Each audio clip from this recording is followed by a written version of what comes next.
Alrighty. Testing 1, 2, 3. Beautiful, beautiful. Woo-wee. First and foremost, what's good? Yo, what's good, everyone? What's good? Yeah. So first and foremost, cause I want to live stream real quick because I think it's nighttime already. But yeah. Anyway, yeah. Okay. So the reason why I want to live stream, just real quick, because I think it's too loud for you guys. I have to let me put a volume down. You guys can hear.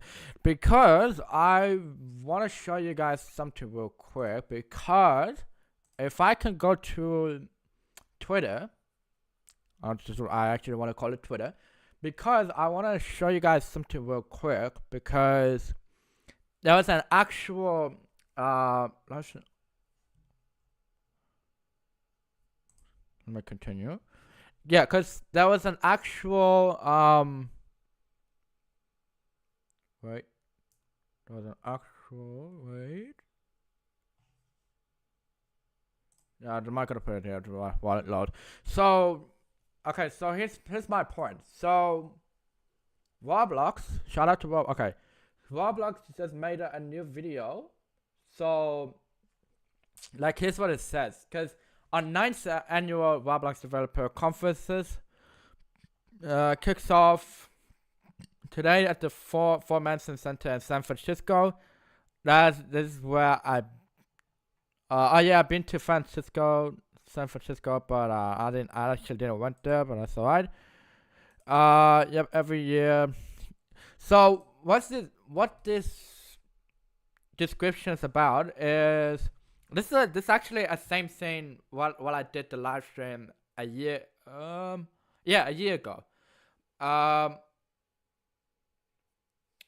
But this is different, because to be honest, what I meant to say is I don't know, because they don't actually do well, they do has lots of updates and upcoming new updates on Roblox. What's going to get changed? It's going to look like while it gets changed.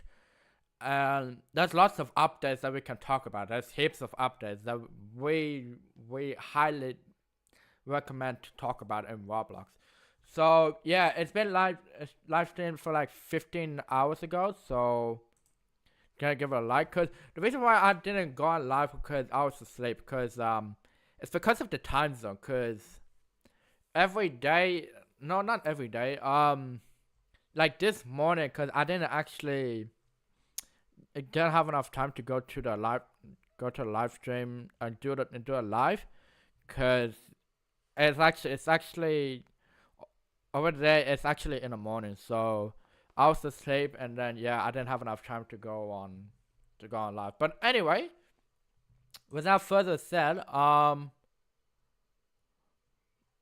don't want to talk about it. But yeah, anyway, we're gonna talk about Roblox. Whoa, what am I doing? So now, there's lots of creators out there. There's the selfies. Yep. So on Photoshop, yes, I just saw that. Okay, yep. You still watch SML?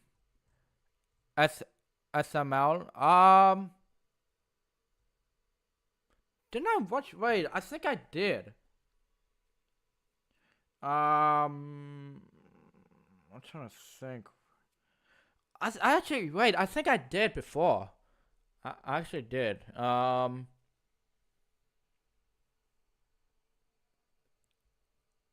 Super Mario Logan. Oh yeah, I actually did. Yeah.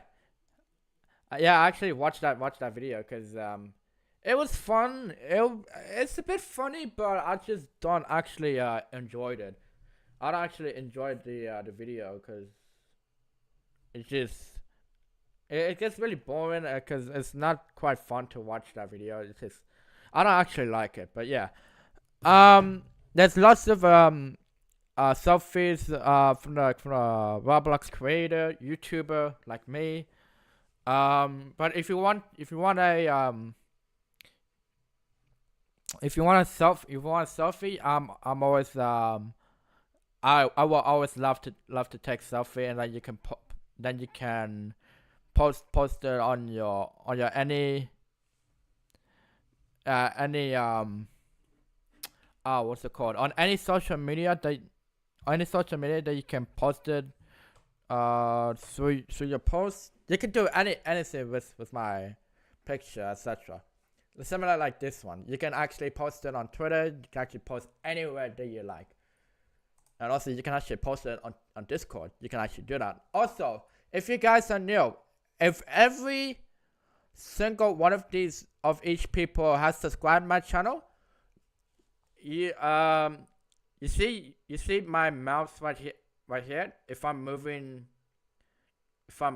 mouse right here, if anyone has subscribed to my channel, you have to DM me on Discord, and then I will actually send you a Discord server, because I'm actually open all of the public people to join my server, because I'm planning to get more active user.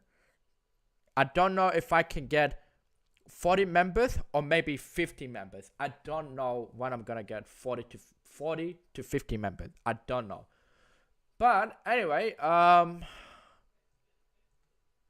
yes, that's it, I believe. But anyway, look, to be honest, okay, here's my point. It is this live stream, or yeah. So this live stream is going to be like really long. So yeah, what am I gonna do? So what should I do first? Is I'm going to pause it right there. If you guys actually don't know what Mr. Bazooki is talking about, I'm gonna pause it right there, and I'm gonna talk about. I'm gonna pause it right there, and I'm gonna explain it to you guys of what's going to happen for that next update. So, Slap Out just got a new update. Oh yeah, that's cool. Wait, yeah, good question. Let me have a look real quick.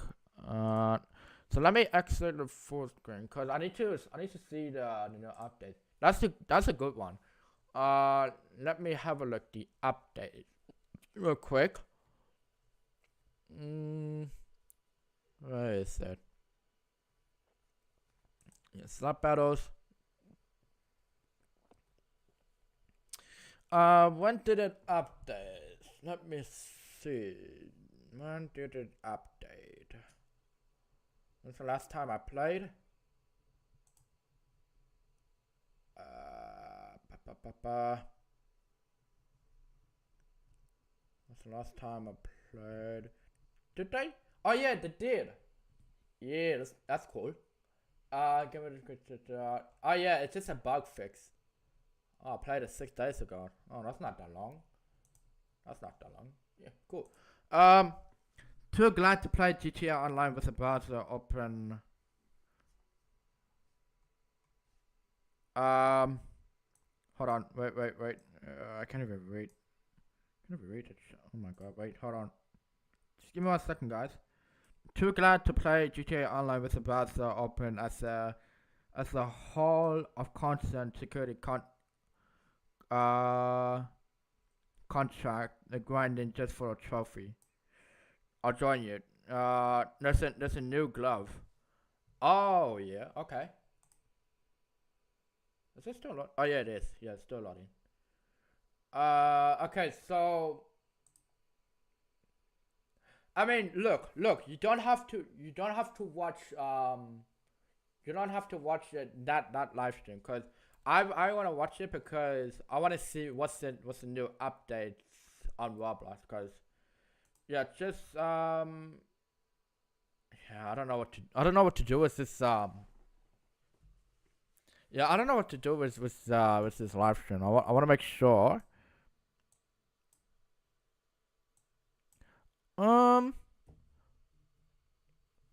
Actually, you know what? Am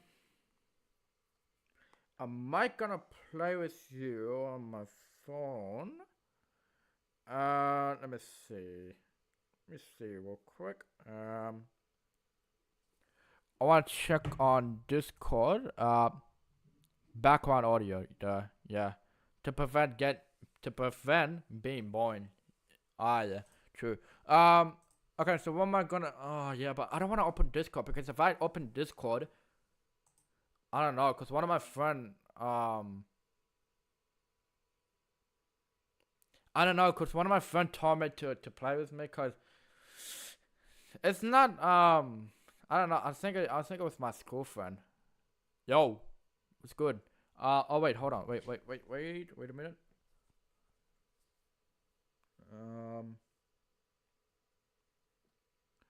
Play everybody's wants to rule the world if you want. No, I can't because if I play that song, it can actually get copyright. Yeah, it can actually get copyright claim. So good song, but I can't play that on a stream because I can actually get copyright onto my channel because I don't actually don't want to get copyright.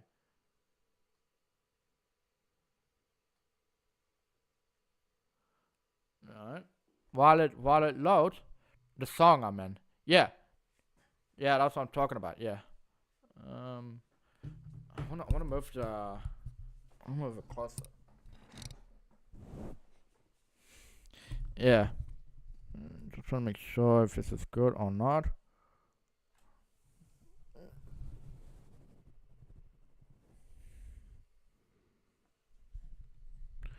Okay, so while we wait, we can do. Yeah, you don't have to watch the whole live stream. You don't have to. I want to watch it because I want to see the new updates. So yeah, without further ado, yeah, I don't know, cause they don't have a subtitle. Oh no, I knew it. But they don't have a subtitle. Okay. Yeah, you know what? Yeah, let's just watch it. Let's just watch it. If it gets too boring for you guys, you can play. You can play if you want, cause I wanna watch it. Let's have a look.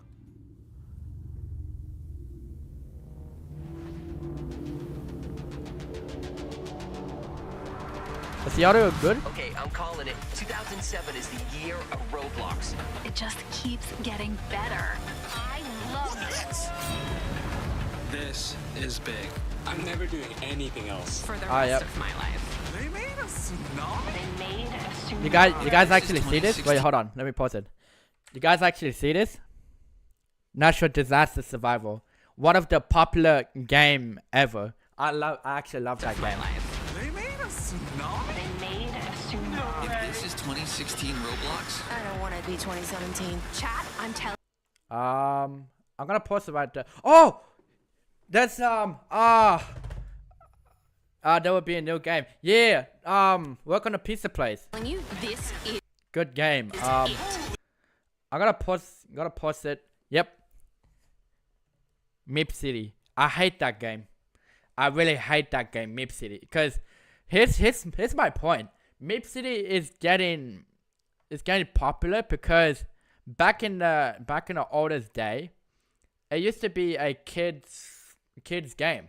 But this year, this year it's getting way much worse because there's lots of toxic player. There's lots of online dating out there. It just snaps right. All of the kids, it just snaps into all. It gets snaps into older people or a teenager, cause that's why I don't actually play that game. Greatness. Yo, doors, let's go. Mip City is for online dating. Yeah, you actually saw doors, so that I love that game. And Slender. No, that's that's Figure. Doors. Yeah. Front lines. Oh yeah, I actually played that game. Whenever I play that game, bro, it went you're actually playing a Call of Duty. You're actually playing a Call of Duty because whenever I play that game, you actually visualize yourself because you can actually like you're playing a Call of Duty game on PlayStation 4, on Xbox, etc. You're actually playing Call of Duty on Roblox. Same. It's called Frontlines by Maximilian Studios. Yo. Elton John's Beyond the Yellow Brick Road. I don't actually play that. Winds of Fortune. I never heard of that game. Is this game actually good? Same. Yo. Hold on. Is Winds of Fortune actually good? I don't remember. I've seen this. Wait, I've seen this game before. Yeah. Yeah, Pet Simulator X. I think I like Yeah, I love that game. That game is actually pretty good. this. World Zero. This looks good. I think I love this. Primal Hunt. Yep, that looks really cool. It looks like you're in a jungle. What? This is good. Trust. Bed Wars, yeah, let's go. I don't actually play Bed Wars because whenever I play that game, I hate it because I tried my best because I just killing the players. It's Mag's favorite game, but I don't actually play it a lot. I only play it a little bit.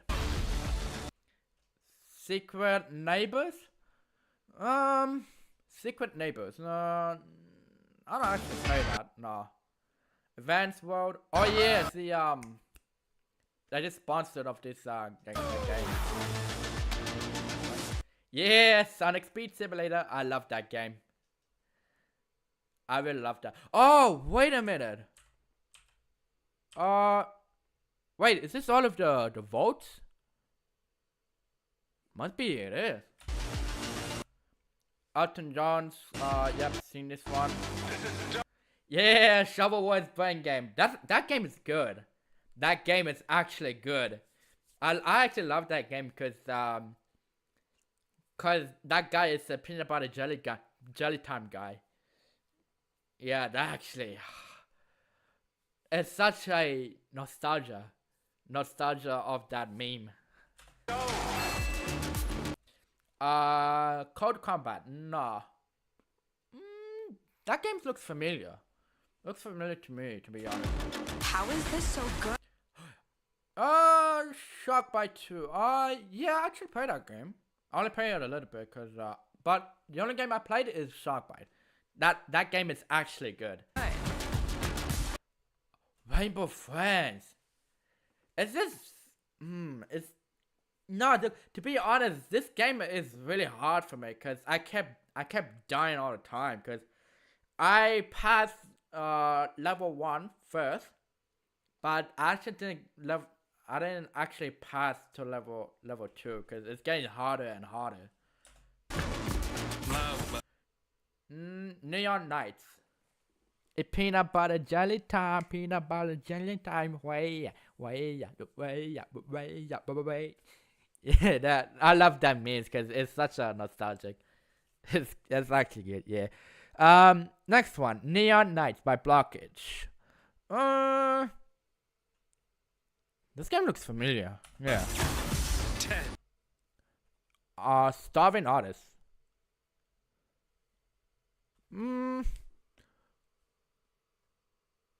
I have to think about it after Starving Artist. I have to think about it.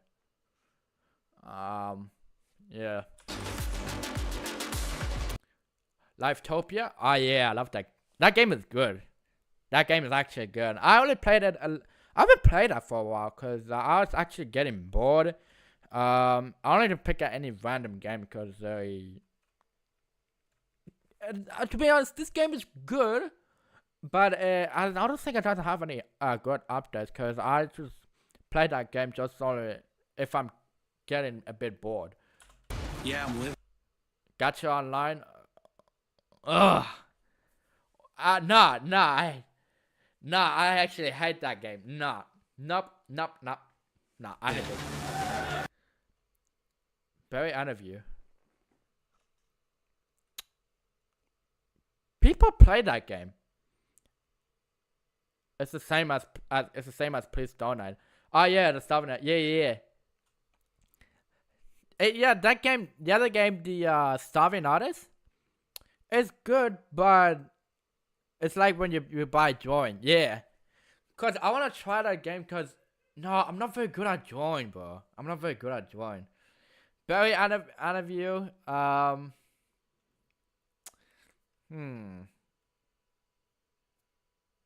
This is similar to That's another game I can't remember. Fashion.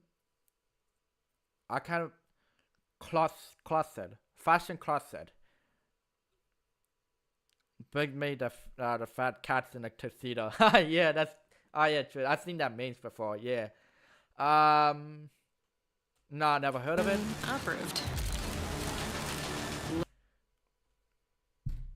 Royal High, bro. Actually,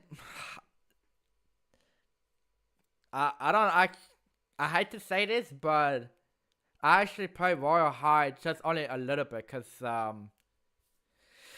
yeah, I don't know. It's just I don't actually play Royal High a lot, cause I just how about this? There's 90. Siri, shush. So this right here, let's just put right here. This right here, 90% of women or girls play that game. 10% no.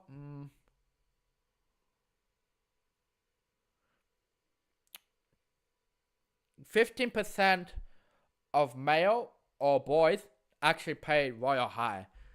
Cause that's me. Cause I'm at like 10% or 15%. I'd actually play that game. It's getting way more. It's just I don't even like that game. This game is like it's way horrible. Literally every. Wait. Wait. Let me pause it. We actually missed it.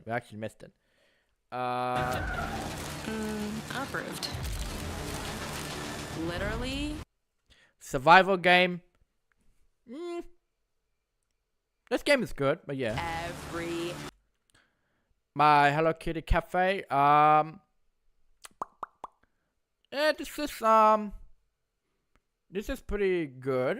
No, I don't actually play that game. Yeah, game seems to be laggy. Yeah, I know, right? It's just actually whenever I play Bloxfruits or Brookhaven, Doors, etc., the games actually lag a lot, because that's why I don't actually play a game while on live stream. Yep, you actually saw Adopt Me. The game is good. I haven't played that game for a while, cause you just give away all of the pets. They actually, you know what's crazy? They actually did a TikTok Adopt Me live stream, cause they I think that some of the creator they give away a lots of pets or accessory, etc. That's why I don't actually do trading in Adopt Me. Brookhaven, I love that game. This game is actually bizarre, because I actually love that game, because one of my friends, we actually played only a little bit of roleplay. We actually did a FNAF roleplay. We actually did the construction worker roleplay, and that game is fun. Brookhaven is one of the most popular game ever. Please Donate. Yeah, I love that game. Non-gaming computer, by the way. Yeah. It's I think it's actually a non-computer gaming, by the way. Yeah. Please Donate. Everyone knows that. Love that game. I think one of the problem is yeah, because whenever I put like subscribe to Mixzilla 45 me, they don't. Yeah, I don't actually get a lots of donate. I don't actually get heaps of donations, but I only get like 1.1k donation has been raised, but I just actually spend it because I don't even know what am I doing. And Skibbity Toilet Roleplay, yeah, cause they oh yeah, check out his new video, Skibbity Toilet, cause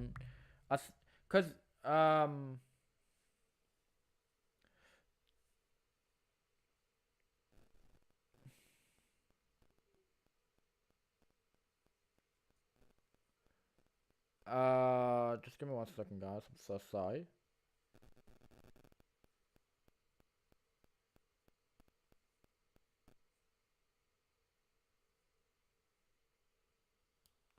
Yeah. Anyway, this game is good, but oh yeah, you can go check out I don't want to say this word. I'm gonna call him Boom. Go check out Boom channel. Yeah, episode 61. I might gonna watch it later on, and yeah, we'll see how it goes. Wait, we should do reaction.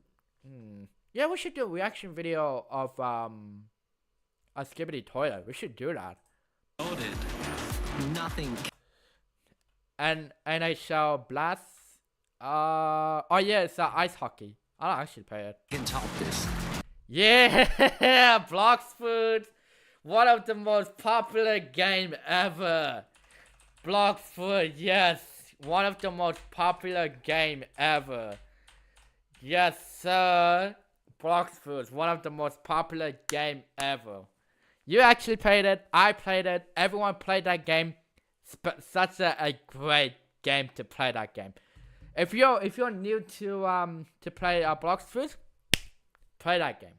If you enjoyed it, you're gonna get way more stronger from the other player. But be mindful though. If you go to third sea and mansion, if you go outside, be more careful because you might actually lose your bounty a lot. But if you actually lose your bounty, don't worry. You can actually go to Marines. Because Marines, I love it. Yes, Blocks for yeah, let's go. Something Love. just top this.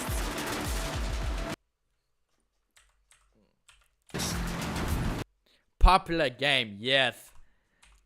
One of the most popular game. Dragon Adventures? Yep. No, wait. No. Something just top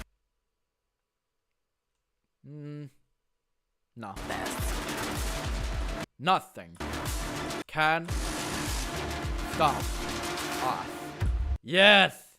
Like me, nothing can stop us. Because I am way more powerful Bloxfoot player. Yeah.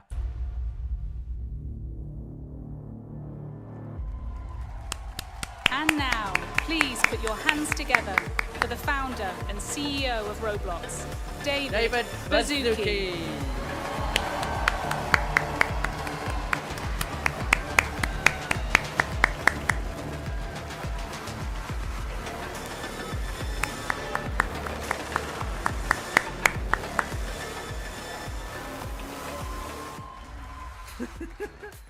Wow, welcome. This is the first year I can almost not see all the way to the back. So welcome.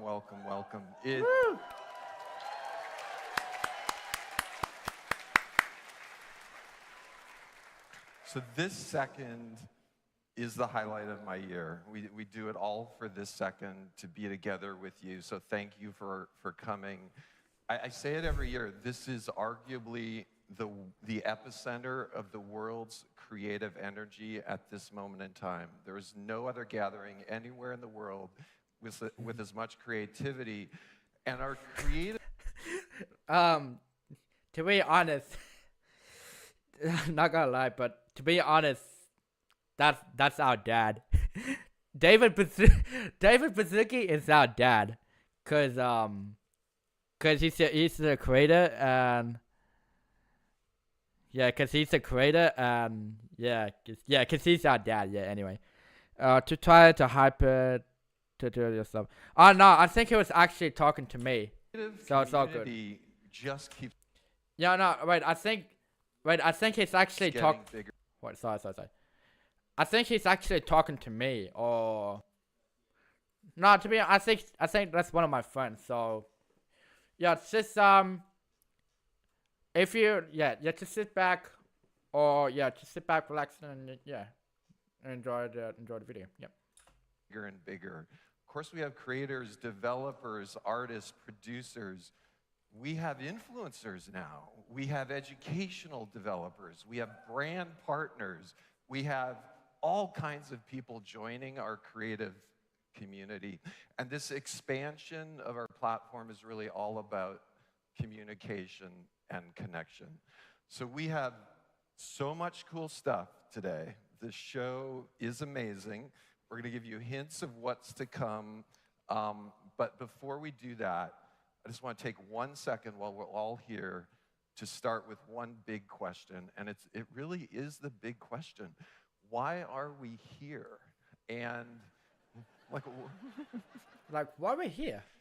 There's a lot of obvious answers, right? Of course, we're here to build businesses. We're here to learn about Roblox. We're here to connect with friends, some of which have been 15-year friends. So, you know why we're here, everyone?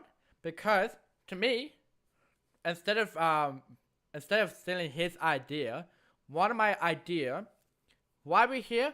Because we're here to entertain of my live stream. We're here to entertain, to enjoy my video, to enjoy my live stream, to enjoy my short videos, to enjoy playing box with, to enjoy any other different games that we can actually play. We are here on my channel. We're here to enjoy. We're here to enjoy. We're not here to fight. We're not here to call other people ugly or stupid, etc. We're here to connect with the other people and to use our communication skills by using teamwork skills. We're using any other communication because I want to try my best to use my communication, or I want to try to use my any other types of skills that I'm doing on YouTube, that I'm doing a TikTok video, that I'm doing anything that I want to do, etc. So that's what my own ideas instead of his idea. But beneath it, I think there's something really much deeper, more important, and I'd like to just something really human actually, and I'd like to take a step back because I mean, we've been watching the news and the headlines for the last 10 years, social media, the world's getting more polarized, we're less happy, we're more anxious. And of course, while we recognize that promise of technology, of course, there's risk.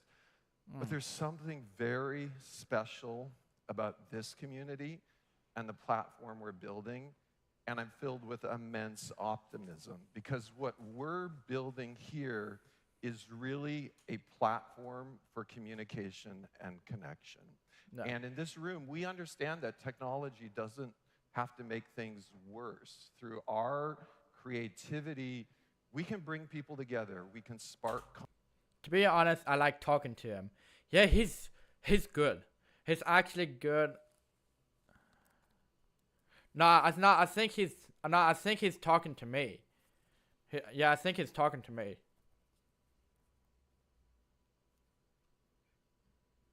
Wait, hold on.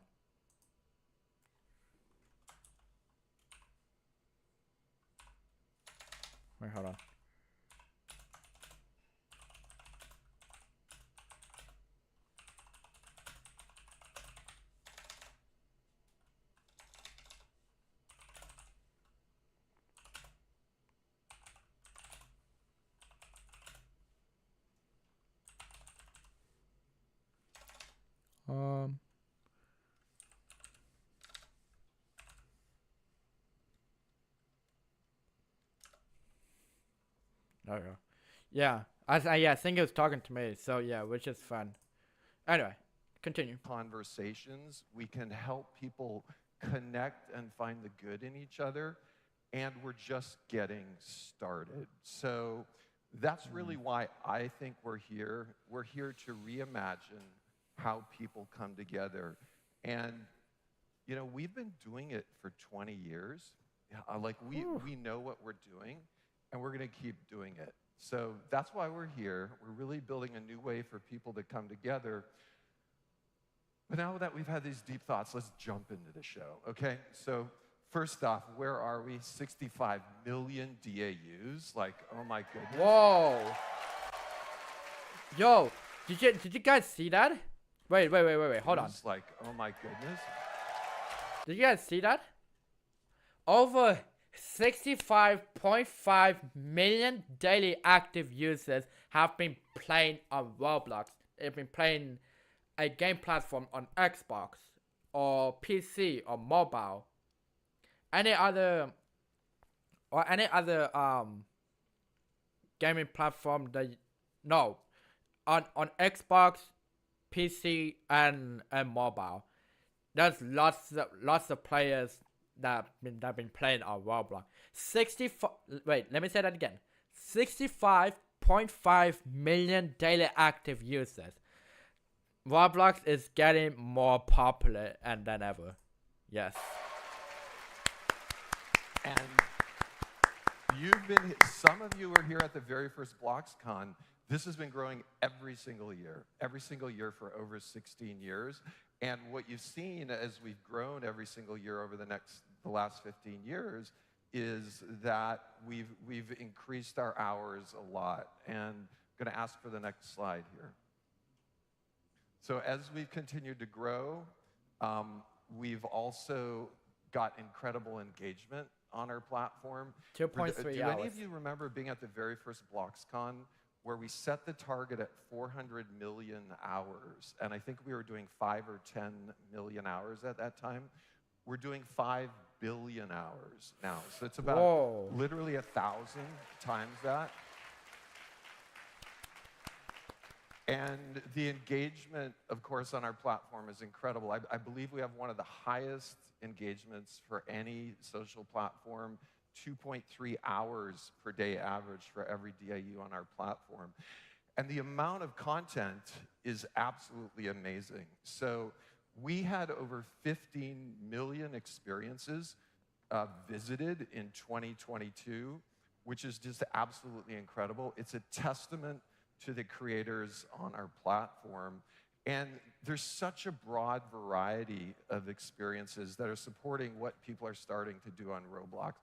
So of course we have games, but we also have educational experiences. So for example, we've talked about visiting the pyramids and how we're going to ultimately allow people not just to visit the pyramids in a history lesson.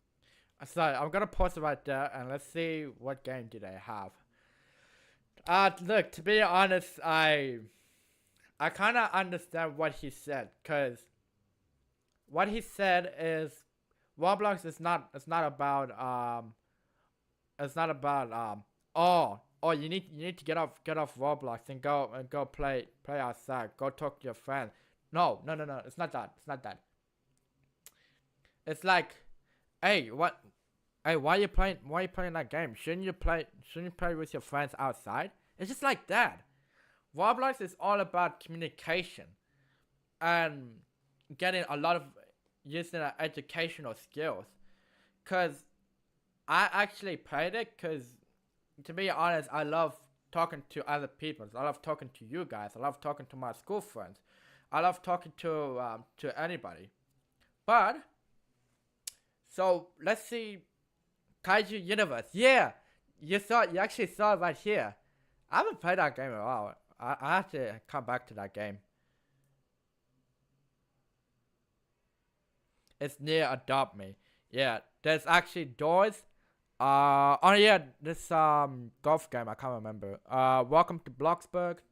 That game is allow people not just to hold on, visit wait, I'm gonna pause it right there.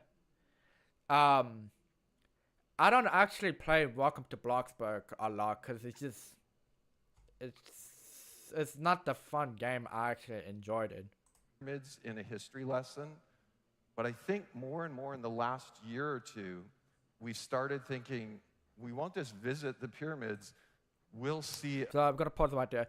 And of course, I'm currently playing GTA Online, so I do not respond that often. Wow, I just keep listening to the stream as a background video. That's fine. Really good AI support.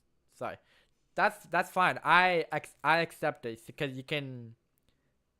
Look, I don't mind if you play GTA Online. I don't mind because yeah, you can actually listen to the background audio. I don't mind. Ancient Egyptian when we go to the pyramids. So there's a lot of good stuff to come here. Of course, entertainment is growing on our platform. More and more groups like Blackpink are really going to be performing all of the time, and we're going to see new forms of entertainment. For example, we know that ultimately media that we view as movie or TV is going to become interactive, immersive. We're going to be able to watch our favorite characters from anywhere. And this is a fortune prediction from Dave. We are going to see shows like The Hunger Games on platforms like Roblox that are interactive, that take several days, and you'll be able to follow your favorite stars. So, so let's talk about growth. And let's start with around the world. The opportunity on our platform is so huge. US and Canada alone, 14 million daily active users. But one thing that we've talked about for a long time, for some of you that have been with us for a long time, we really inside the company don't talk about aging up anymore. We are aged up right now. You'll hear some more stats. 13 and up is growing 33% year on year on our platform right now. International is growing twice as fast. Wow. And I want to just highlight a few countries that really show off our systemic way of thinking. Let's first fly over to Japan. So I actually met some people, some creators from Japan last night, and Japan literally in the last year went viral. Wow. It's because of our systemic approach. It's because of better search and discovery. We've really upped the translation quality on the platform, performance, quality, all of that. We are starting to see really great experiences created in Japan. One is Escape Running Head by Nemoto48. So, woo! And we have some Japanese creators in the audience. And this is a playbook that we're going to take around the world. Let's quickly look at some numbers from Japan. Year-on-year growth in Japan, both as far as hours, over 100% daily active user growth, 100% hour growth. And, a lot of people say, Japan is one of the top gaming places in the world. Year-on-year Robux spent in Japan, 144% year-on-year, which is absolutely amazing. So the market keeps expanding. 144%. And it's not just Japan. Let's take a look at Brazil and India as well. So Brazil, really interesting, right? Because Brazil was one of our very first markets. It's a huge, mature market. It's nearly half the size of the United States. And Brazil grew 38% last year. India, 1 billion people. Just interviewed someone from India yesterday. India growing close to 1 million daily actives, 40% year on year. So we have a huge opportunity in really every country around the world.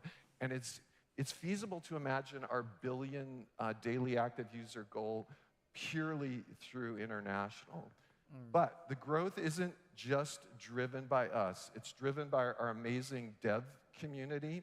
And I want to vision. Also, I want to try Kaiju Universe later.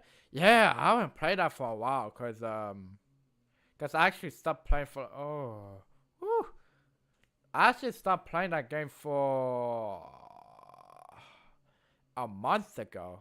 Oh no, wait, that's actually a year ago. No, yeah, over a month ago. I haven't actually stopped playing that game. But yeah, we can Yeah, we can actually play that game. Yeah, it's all good. Yeah, it's all good. And just take a peek at this amazing creator ecosystem. And first, really exciting. Wait, what? Zoom into this amazing creator community. And I want to just take a peek at this amazing creator ecosystem we're going. Yeah. So let's zoom into our creator ecosystem. And first, really exciting that we're going to share the stat that the average bookings of our top 10 creators in the last 6 months through 2022, I believe it was through June, was $27 million, which is really amazing for the platform. And those creators have grown 50% in their bookings over the last 3 years. But as we dig deeper, our top 100 developers are making nearly $1 million a year, and that's grown 2.2x. And if we go all the way down to developer number 1,000 right now, we talked about it 2 or 3 years ago. We would like to get developer number 1,000 to north of 30,000 a year. They're at $60,000 a year, and that's 4x since 2020. And it creates an amazing opportunity on our platform. One other awesome thing right now, there are over 20,000 creators on Roblox making north of $750 a year. 20,000 of them. That is less than 1,000th of our 20 million creators, but it's still an amazing stat. So let's jump to our vision. Really, 1 billion people daily. We're getting really closer to this vision from when we had about 1 million and then 50 million. And we talk about how we keep growing internationally, 1 billion. all ages, broadening economic opportunity, and of course, growing the way people use our platform.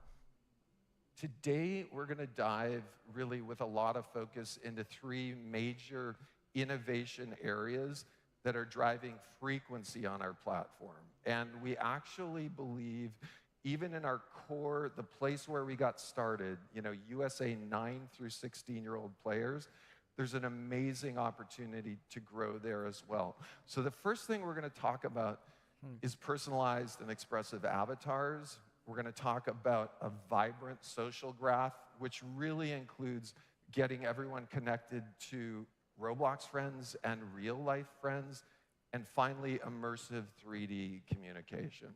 So let's get started with avatars. Okay, 2006, the Roblox classic avatar we know and love. Yay! Yay! All right. Woo.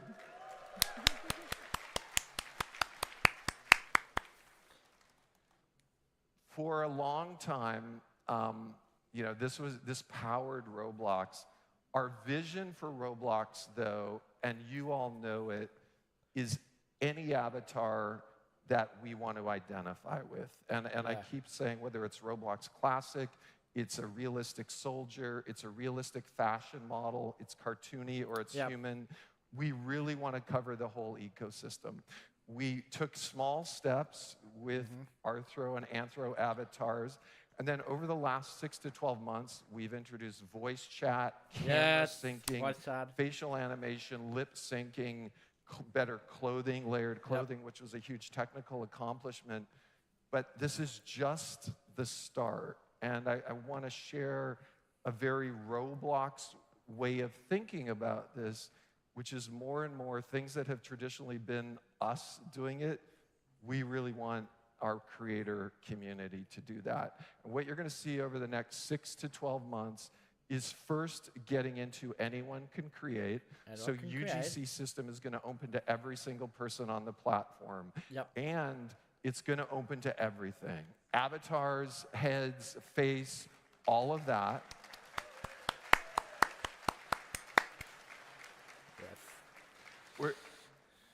We are going to do this in a much more sophisticated way than those of you that remember t-shirts, okay? And so trust us in that we now have the knowledge to build a very vibrant, robust economy that mirrors a real world economy. So stay tuned as we start to roll this out. On not just avatars, but on cars, on trucks, on trees, on all of really every asset. This is a vision since the start of Roblox, and that is really everyone should be a creator. All 66 million of our DAUs should be creating some of the patterns that we've seen in some of the very early Roblox Tycoon games everywhere.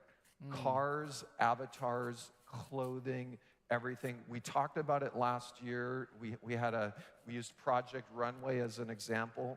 We're getting close to that. If you're making a fashion game, the clothing that your users will be able to create in experience will become persistent. And when we talk about supporting creation everywhere, we're talking about your experiences can allow users to edit 3D meshes, edit textures, save those persistently, and save those safely. So hang on for that. Finally, on our avatar system, arguably a little overdue because we prioritized other things, you see more and more super high quality movement system stuff, more and more starting to be driven by AI, really, and starting to jump into real world. Actually, if everyone know what I'm rolling down, I'm rolling the toilet paper roll. So yeah. Alright, so I want to stop it right here because to be honest, is I don't actually play any other games on a PS. Let's just say, because I used to have a PS4 on my game, because I usually play a different game instead of Roblox. It just, you know, to be honest, I think my life is getting a bit boring, to be honest. See, back in 2019, I don't actually play Roblox for like a year, and since I joined Roblox, no, since I became a Roblox YouTuber or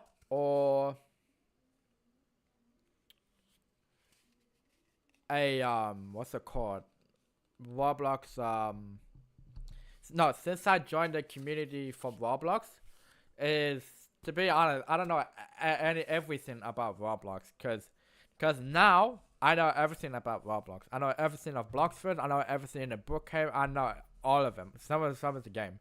Some of the game I know everything. Some of the game I don't even know anything at all. Actions like picking things up, and then finally the vision is ultimately, if you want photorealistic avatars, we want to support that.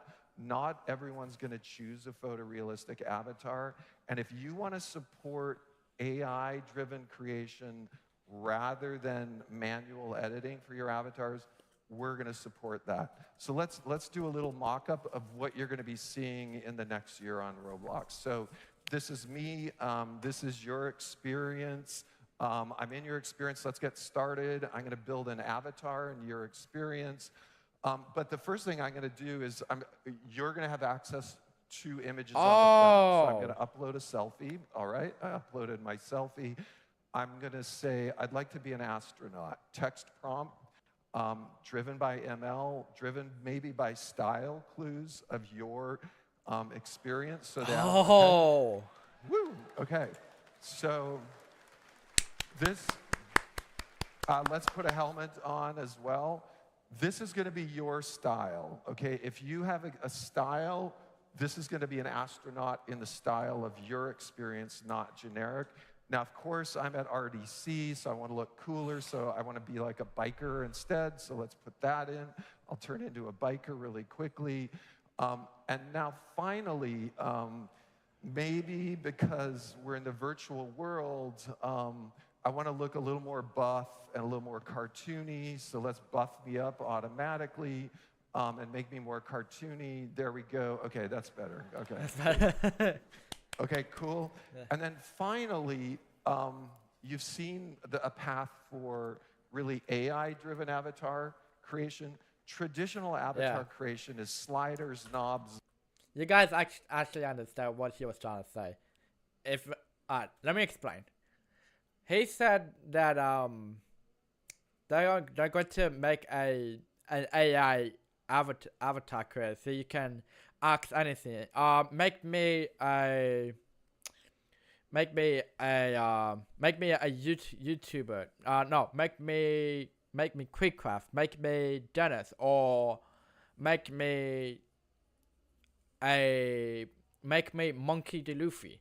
Make me any other anime character. Goku, Vegeta, Kaido, etc. You can actually create your custom avatar whatever you want it to be. Cause I want to try it, to be honest. Buttons, modifiers.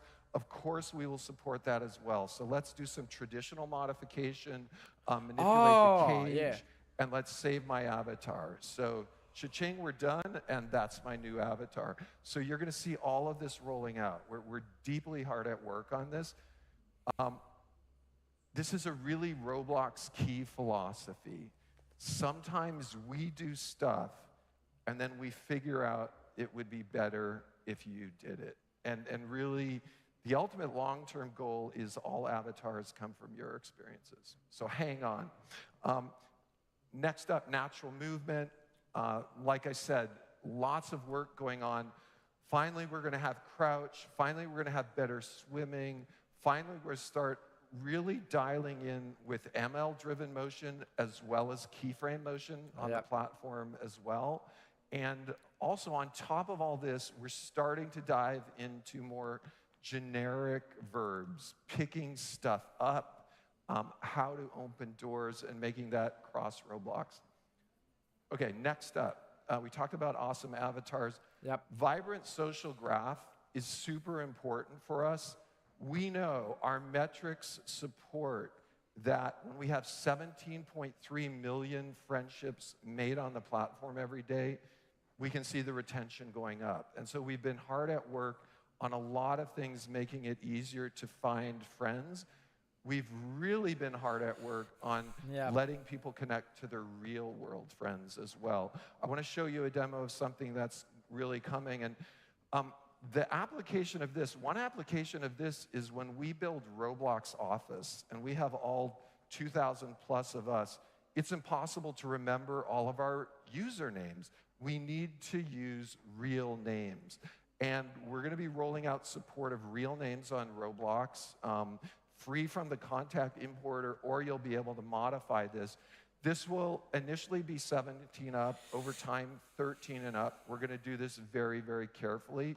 But it really changes the way the product feels when I go to a company meeting and I can recognize everyone. I probably recognize 50 usernames, but I recognize several hundred real person names. The other thing we're going to do is make it really easy to share image and video, not just with your OS level screen capture, not just with Roblox level screen capture, but with your triggered API calls to, in an opt-in case, do a screen capture or a video. No way! These captures, of course, are going to be shareable, and also, of course, users going to have a collection of these snapshots. Think of in the real world, we go to Disney World and we get a shot at the bottom of the roller coaster ride. If you have an experience with a roller coaster ride, I welcome you to automatically take a screenshot at the bottom of the roller coaster, or maybe a quick video, and let a user who opts in really collect that. Okay, finally, you've heard this vision from us a lot, and maybe some of you remember it from last year, which is if we step back from gaming and we step way outside the box, what's the future of human communication? Where is this going from all of our efforts to stay connected? Telegraph, phone system, SMS texting, over the last 3 years, video.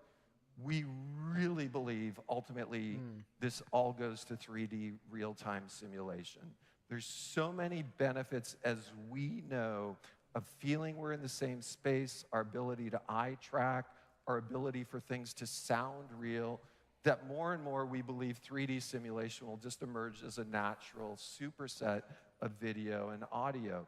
So we are really focusing on a lot of platform-level functionality that you can all add to your experience. Let's take a look on voice, for example. Yep. On voice, we right now have 12% of our 13 and up using voice. We've got Yep. about 2 million voice players worldwide. That's going up by 30%. We ultimately know everyone on Roblox will have the option of using text or voice as they see fit. So we showed you a little demo. I don't know if you remember this, where Karan and Mahesh came out last year, and we'd show you an example of a demo. But we want to show you the evolution of this demo. And we're really going to show you a platform that is going to show off a collection of API calls that will be open sourced for you to use as well. And we're going to make this platform open source. So I want to invite Garima Sinha on stage with me, and we're going to give you a little demo of something we call Roblox Connect. Hi, everyone. Really excited to be here. I'm going to plug in my phone so we can get started. Yep. Dave, I'm about to give you a call on your Android phone, and it's actually going to work similarly on any platform, like iOS or desktop. You can just call your friends. So confirming, I just got an operating system level call, correct? iOS, Android, any Right. device. Awesome. Thank you. How are you? Woo! Oh. All right. Good. How are you? It's good to see you. Like, it's a real pleasure. Good to see you. This is so exciting. Okay, I'm going to drag around the new selfie view, which is awesome. Looks great. Hey, how is this? Oops. I might have hung up when you called me. Sorry I'm going to about give you another call that. because Call me. calls I think do when disconnect. I drag selfie view, I hung Ah. up, so call me back. So I want to show, I'm going to set that. So operating system level access to phone call. Yes. Okay, high five. New selfie view. And now Awesome. we drag it. Draggable selfie view. Awesome. So how are we doing this stuff, Garima? We have this amazing way we've integrated gyro mode, so you can really move your camera around, and it still renders your surroundings Yeah. the same way. Okay, does You can actually call someone like in Roblox. You can actually call someone. To be honest, I can actually call my friend in Roblox. That update's everyone crazy. get access to the camera gyro? Okay, awesome. Cool. Oh, and one other fun thing that I think a lot of people in audience care about is these mic and camera controls on top of your head.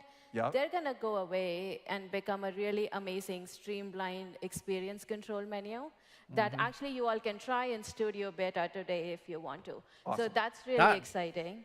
That's actually a really good update. I gotta try that one if they're gonna update on Roblox. Okay, yay. And one more fun thing, I know, Dave, you talk a lot about how people have communicated for years and where communication is heading. And we really believe the future is where people can feel like they're together, they can hang out with each other, they can do things with each other. And so on this, there's actually 3 communication modes. There is picture-in-picture, which you see us using right now. There's free play, and there's cinematic. Awesome. And if I switch to cinematic, Okay, I'm coming Ah. with you. Awesome. you see that we Cool. feel we are together.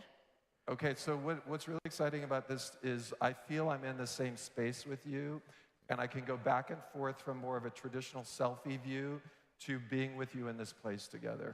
Looks like you're roasting some Ah, marshmallows. that's cool. Okay, there's one other fun thing I wanted to share here, which is we have multiple locations. So people can actually choose to be in different spaces. You We can have a choose few it. here. That's I'm going to good. take us to a dock. Awesome. I will follow you. I'll just say, okay, cool. Nice. Great to be here with you.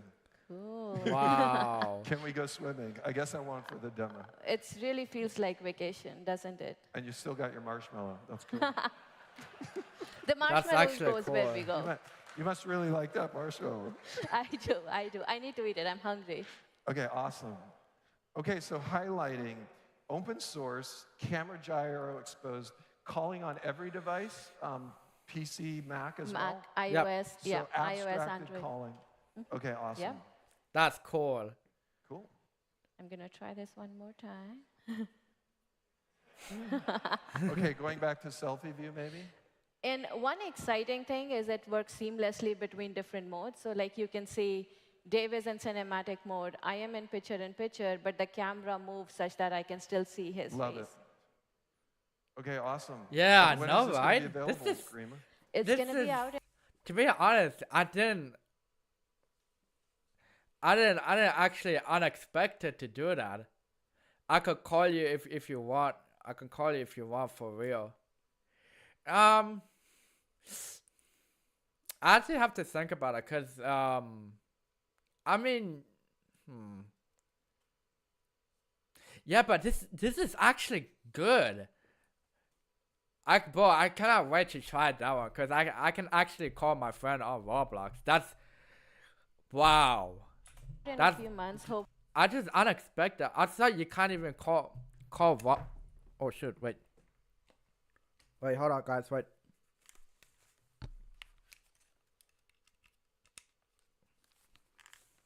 Yeah, actually, unplug it just for.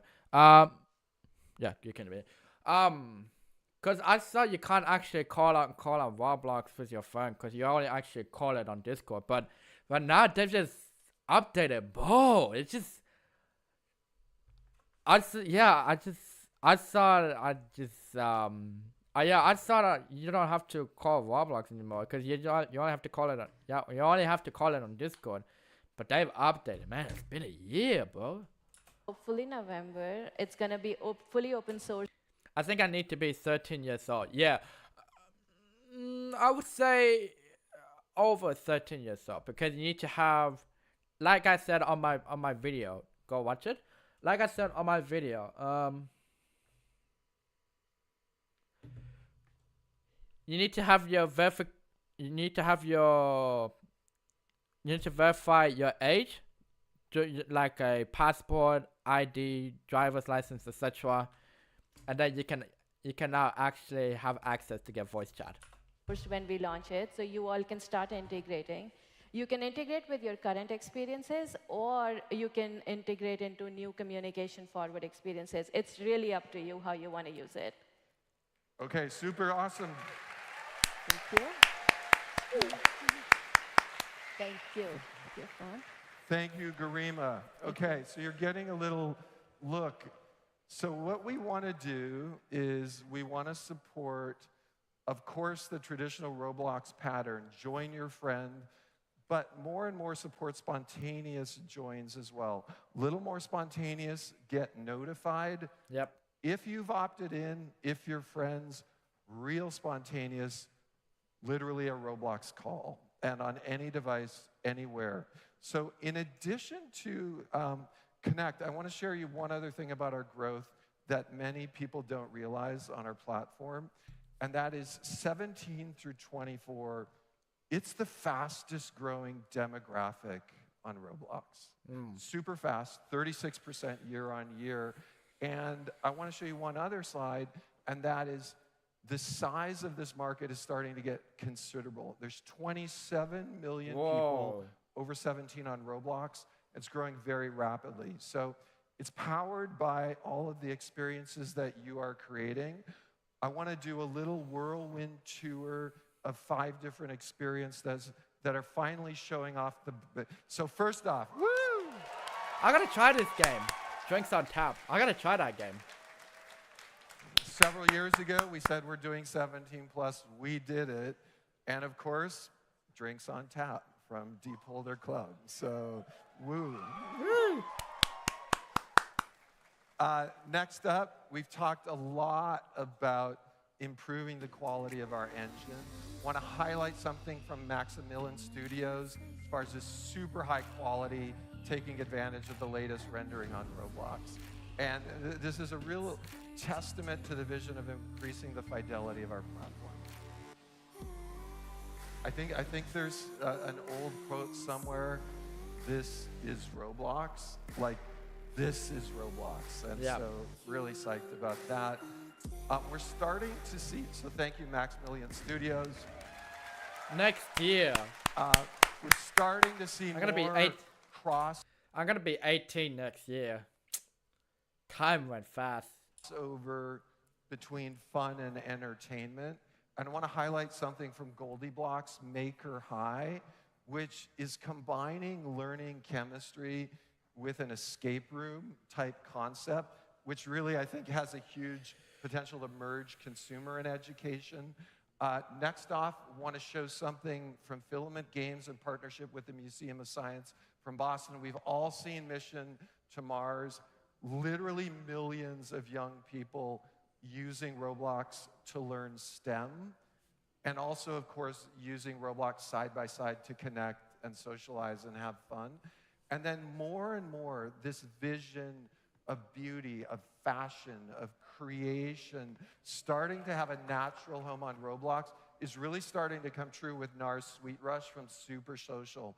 And we do ultimately believe there's a huge opportunity here, and that more and more clothing, fashion will first show up on Roblox, maybe even before it shows up in the physical world. So there's so much to do beyond play here as far as learning, as far as social. Now, next slide I want to talk about is platform expansion. And we have, for many of you that have heard us speak about this, we said, look, 3D immersive multiplayer in the cloud, physically simulated stuff should work everywhere. Should work on a phone, should work on a tablet, a PC, of course a console, and of course in VR, very, very immersive. So happy to share that, of course, we've announced MetaQuest. And just a quick update on that. In the first 5 days of MetaQuest, 1 million installs. So That's cool. That's actually awesome. So a couple of highlights. Hard to find in beta, 1 million installs. And on a testament to the engineers and our platform view. Here's my thought of MetaQuest. It's expensive. It's really hard to find Roblox game. Because all you can play in Roblox, the only game that you can only access to play that game is just only just voice chat. No, not voice chat. It's social hangout. Yeah, you can actually do a social hangout or mic up, neighbors, any other social hangout games, etc. But there's another game that used to be called Gorilla Tags. One of the, I think, over 2 to 3 millions of people played that game. I want to try that game, but I want to try if this is good or not. Because many people played Gorilla Tag. I want to try it. On this, there's over 50,000 experiences that are ready right now on MetaQuest. The work we've done on performance for MetaQuest, some of it's VR specific, but some of it touches the whole platform. Android is faster because of some of the work we did this. So MetaQuest production launching to everyone this month, which we're really psyched about. Yeah. Launching. And then Launching to everyone on MetaQuest is actually this month. Finally, on platform expansion, one other thing that we'd like to share with you that we've kind of been working on in the background. Roblox available on PlayStation next month. Let's go! Roblox, yes! Woo! You guys actually heard it. Roblox, yeah. It's been a year. It's been a year, bro. It's been an actual year. that Roblox is finally going to be no, Roblox is Roblox no PlayStation is going to be collaborated with Roblox. It's been a year. It's been like, oh damn, 15 years. Yeah, cause Roblox will be available next month. No, Roblox will be available on PlayStation next month. That's actual October. Yeah, that's actually in October. Yeah. Wait, wow. We've done a lot of they've done a lot of great hard work. That's why I actually love that community. Who was wondering what was under that? Was anyone? Come on, like we saw that. Okay, so Tisi Kalawale, Tai Bui are both going to come out with me. We're going to show you a live three-way demo. I'm on phone. Tsitsi's going to be on PlayStation. Ty's going to be on VR. So come on out. Welcome. All right. Woo!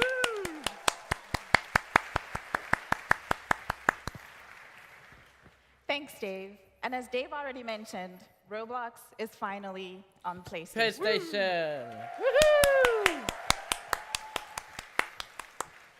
We're going to take you on a demo experience. Dave will be on his mobile device. Ty will be on his MetaQuest, and I will be on PlayStation. Take it away, Ty. Hey, everyone. Thank you, Tsitsi.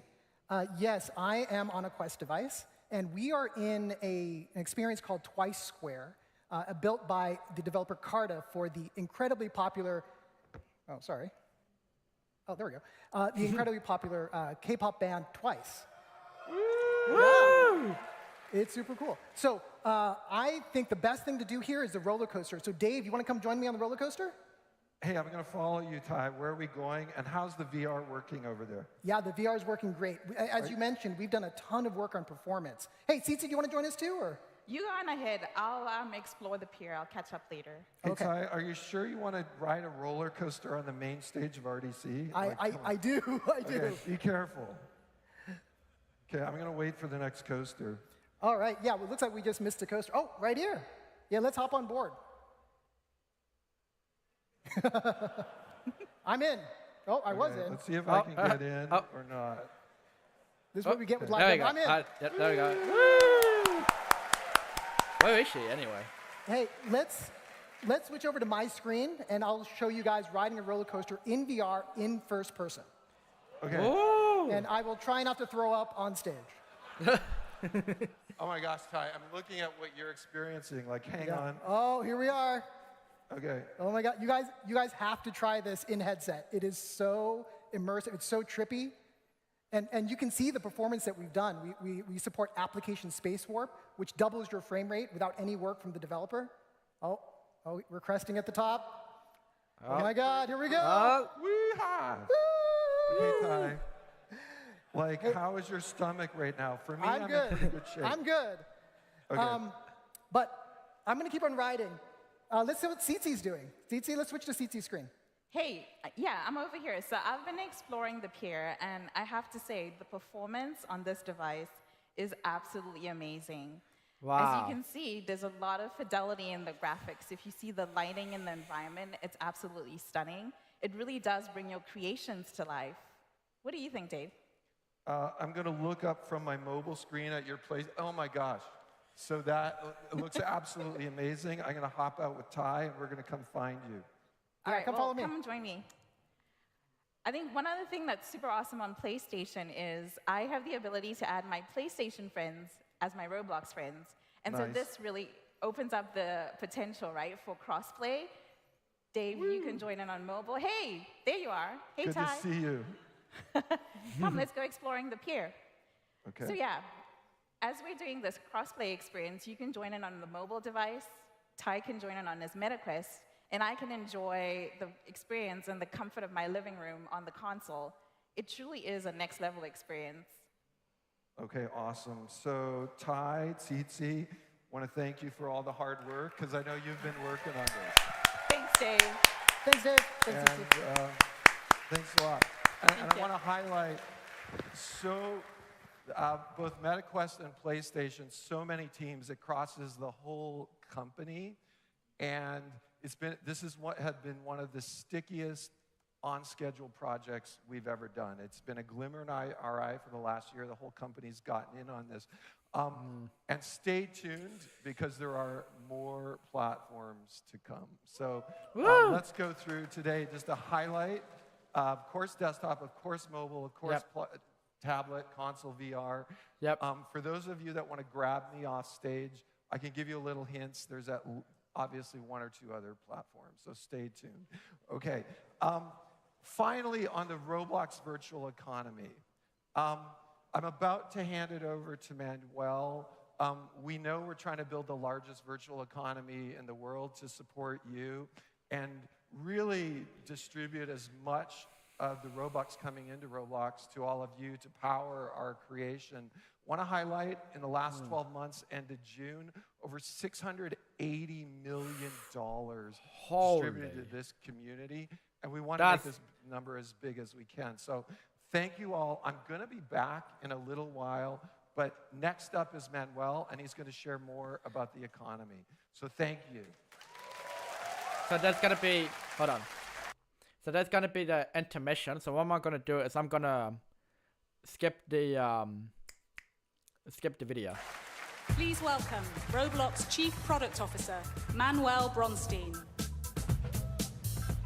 Woo! Woo! All right. Good morning, RDC. It's so wonderful to be here. And if you pay close attention to this slide, you may find your avatar in there. But it's actually better to see you all in real life. So I'm super... No, you don't actually see it in here.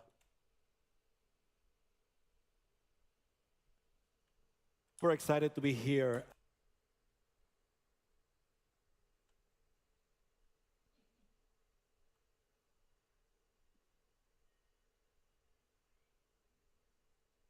No, I'm not there. And I want to start by sharing a heartfelt thank you. You're all the reason we're here. You're the driving force that motivates all of the work that we're putting into this platform we call Roblox. Yep. And it's been a monumental 12 months with tremendous user growth, engagement, and monetization. And it has been driven by all the work that you have done, creating new experiences, updating your existing experiences, creating avatars and avatar items, and of course, the videos that actually promote all this content. And before I go into the numbers, I want to illustrate the last 12 months of Roblox through the lens of your creations. We know you work incredibly hard to delight millions of users, and so you have. So you showed us what's possible on the platform through experiences like Frontlines. Blox Fruits became a massive global success. Yep. And especially in markets like Brazil and Vietnam, users couldn't get enough of it. You brought the world together in fun competitions like RB Battles. Yep. And you gave people a... We actually did the RB Battles live stream because it's popular. To be honest, it's actually a popular game, and actually got the Winter Wings 2.0. It's just I actually love that game. To be honest, it's just I love it. It's actually a really good because you can actually meet a lot of YouTuber. Bloxford, love that game. Highly love that game. It's so good. Maybe I don't know. Because I was in the second seat because I need to get a Fist of Darkness. And I tried to get once I get a Dark Fragments, I can get a... what's the word? I can actually get Dark Fragments. And after that, I'm gonna head back to second seat.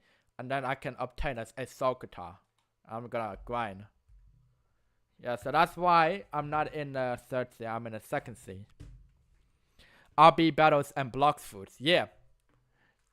Yeah, RB battles and Bloxfest. Yeah, that's. I think everyone voted a Bloxfest, so I voted it. So now it was there. Boys in experiences like Mic Up. Yep. Immersive avatar shopping became a thing, a really, really big thing in experiences like Catalog Avatar Creator. Love that game. Love it. And you saw it, we expanded our audience and we opened up creation for 17 plus, and you gave us Drinks on Tap. On Tap. I gotta try and that let's, game. of course, not forget about some of the classics. There are so many, like Ultimate Paintball, Work at a Pizza Place, Natural Disaster Survival, and so many more. Yep.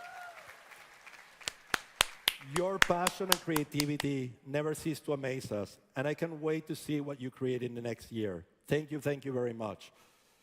So now, let's go into the numbers. I want to highlight some of the meaningful milestones we all crossed together in the last year. I voted Bloxfoods and RB battles both. That's really good because you can actually while you done voting Bloxfoods or Bloxfoods, and once you're done that, you can go back to Bloxfoods and then you can obtain Innovator title.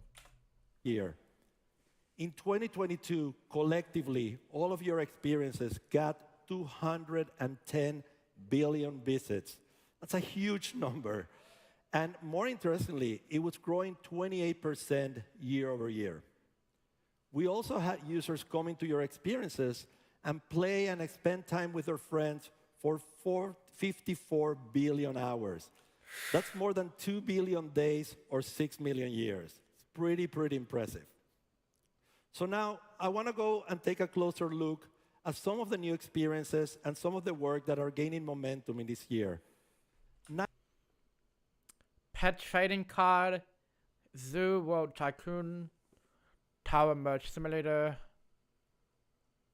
Resistance Tycoon. 955 experiences crossed more than 5 million visits, like Pet Trading Card and Zoo World Tycoon. We had also 542 experiences crossing more than 10 million visits, like Tower Merge Simulator and Resistance Tycoon. And 30 experiences crossed more than 100 million visits, like Kart Ride Around Nothing and Steep Steps. Yeah, I love that game. Yeah.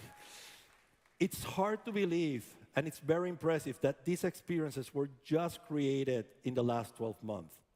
But of course, if we take a look back, if we look 3 years back in time, up till to the June of this year, we had more than 55 experiences crossing 1 billion visits on the platform. That deserves a round of applause. Come on.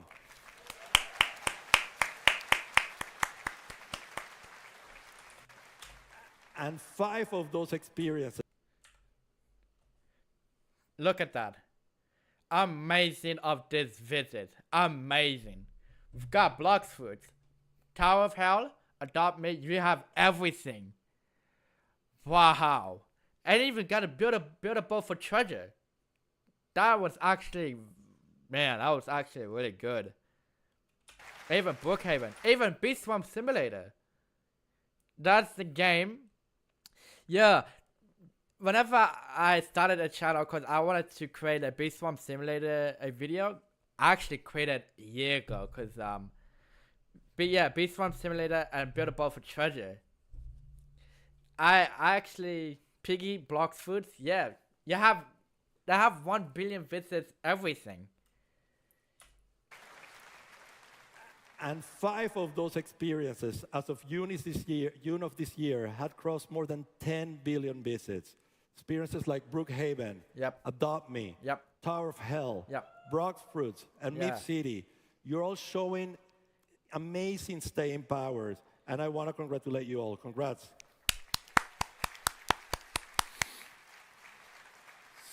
So we continue to invest in our discovery system in support of this growth. For example, we're now serving more than 11 billion experience impressions every day. And that's helping connect users with more than 7 million experiences. And these numbers keep growing quarter over quarter. Yeah. And I want to show you an example of what we're calling discovery velocity. Take a look at this. Early in June, Rainbow Friends released an update called Chapter 2. Yep. A day later, the algorithm picked it up through Friends activity, and you can see in the graph that small first bump. That information fed into our systems, and more recommendations were gathered by Rainbow Friends. And you can see the second biggest bump in terms of impressions. We're working really, really hard to accelerate these systems so that when you create something new or when you update your experiences, it can get picked up and put in front of many users. But I know you'll have a lot of questions about search and discovery. We have had many listening sessions, and in those, we have heard what you're looking for in a discovery system. And what we're doing is we're formulating a set of principles that are going to guide our product roadmap. And I want to share those principles with you. The first one is predictability.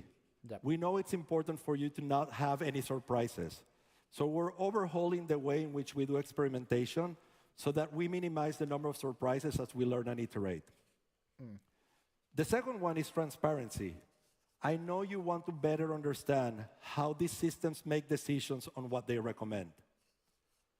And the third one is agency, to give you control or give you the ability to influence the outcomes. This is going to be a multi-year journey and effort for us, but we're committing to developing the system using these principles, and we will communicate often as we make this progress.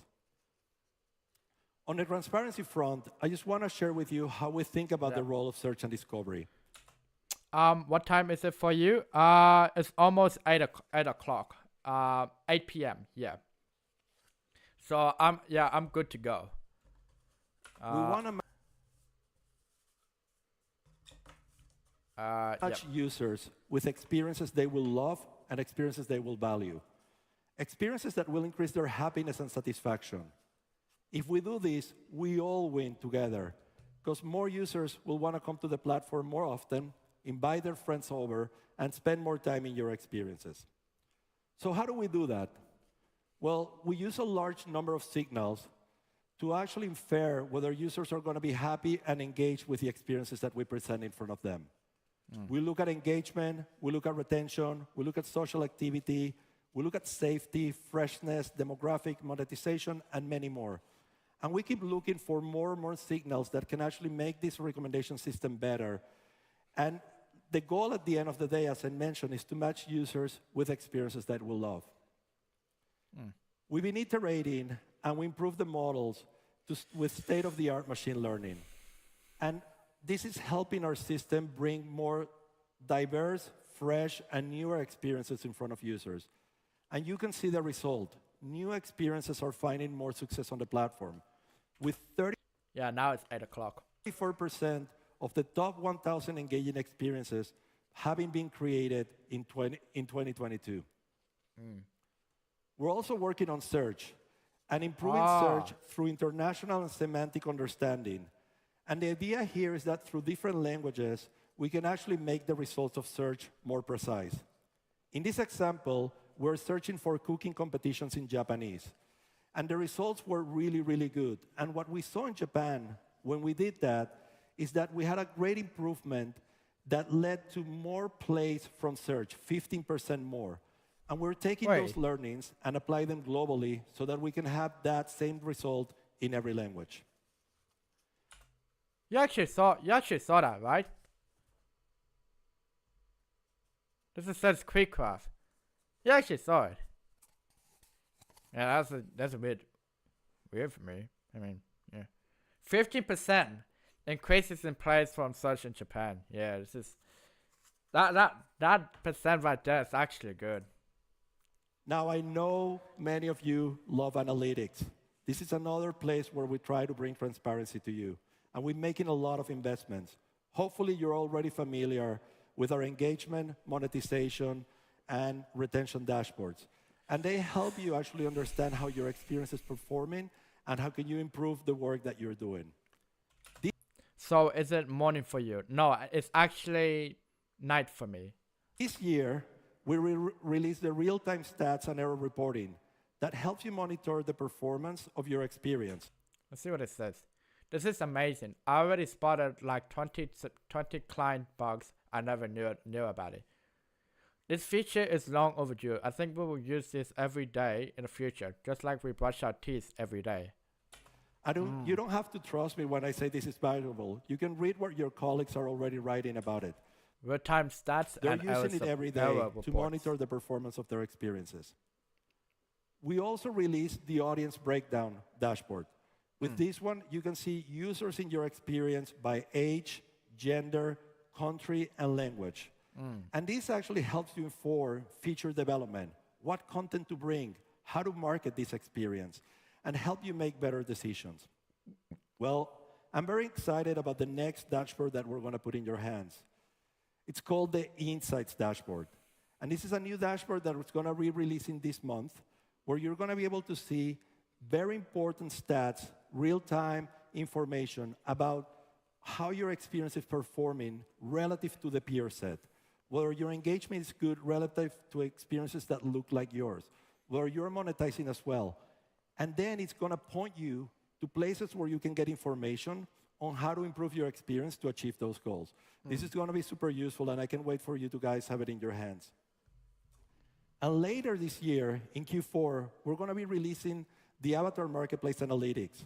This is going to help all the content creators to understand their sales and revenue on the creator marketplace, on the Avatar Marketplace, and help you make decisions about what you create and about what you sell. Yeah. We also know it's very important for you to have agency. And one of the ways we want to give you agency is to give you the means to reach out to your audience and connect with them and bring them back to your experiences. Oh, wait, sorry, I actually missed out. This year, we release player invite. Sorry, I actually missed out because I was going to check something. You create and about what you sell. We also know it's very important for you to have agency. And one of the ways we want to give you agency is to give you the means to reach out to your audience and connect with them and bring them back to your experiences. This year, we release player invite prompts. And we're already sending more than 13 million invites through notifications for people to come back into your experiences. Yeah. Early in 2024, we're going to be releasing personalized notifications. This is going to be an API that is going to help you send relevant, timely, and personalized alerts based on social activity, based on events, and hopefully that will help you bring your user back into your experience. And we're developing more and more tools to help you increase your engagement. Now, as we continue to work on building a great user base and increasing the time that people are spending on the platform, we care as much about developing an opportunities for you to grow your business and to monetize your experiences. Yeah. We're always looking for ways to share more with the community and to support the growth of creators of all types, whether you're an experienced creator, whether you're an avatar creator, or whether you're an assets and tool creator. And our economy has kept evolving. Let's take a look over time. 2012, we introduced Game Passes. 2013, the Developer Exchange Program and paid access. 2014, we expanded our offering with developer products. 2019 was the year that we introduced the UGC program, and 2020 engagement-based payouts.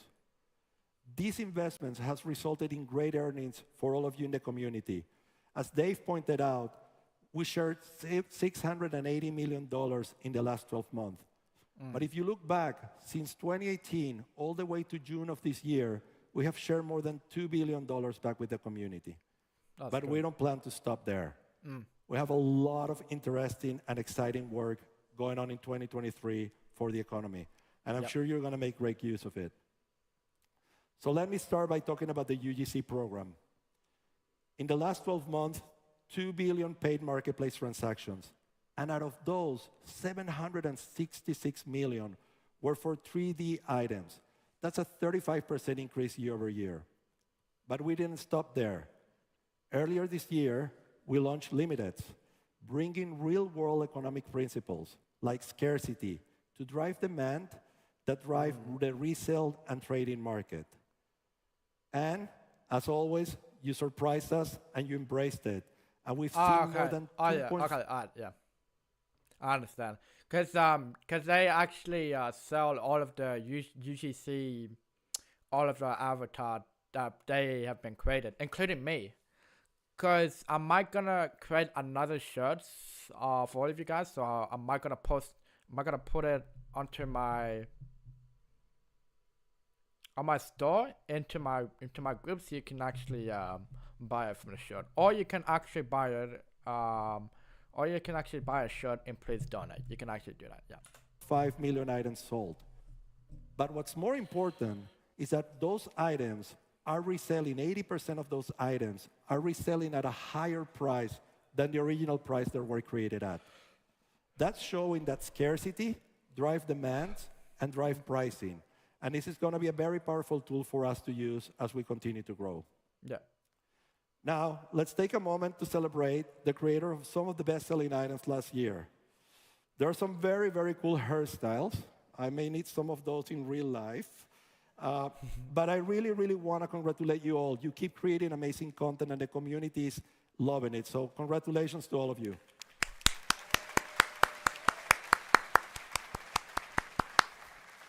Now, we knew our user-generated content program wouldn't be complete without user-generated avatar, bodies, and heads.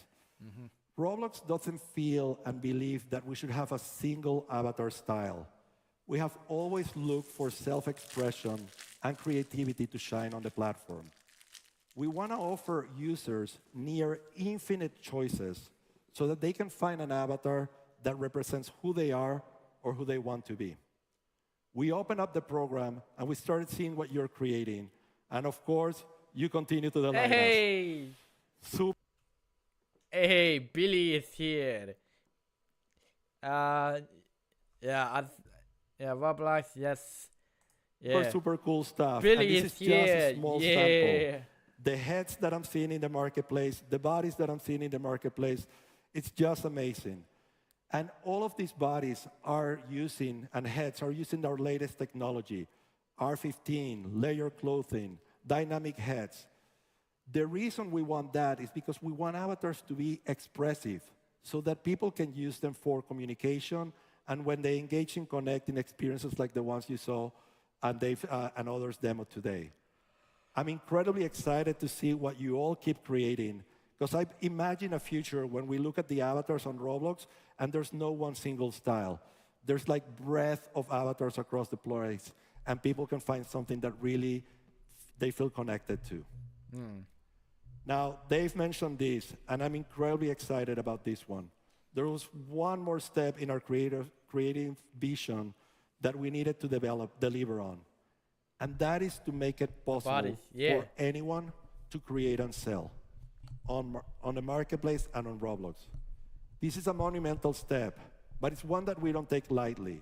We started talking to the community, and we heard your feedback. And we know that as we invite everyone to create on the platform, we want to build a system with accountability to drive safety and civility. We also want to create a very scalable marketplace, supporting high quality, supporting healthy price. Nah, but for me, 2023, Roblox is worse. I'm talking about the avatar. Yeah, cause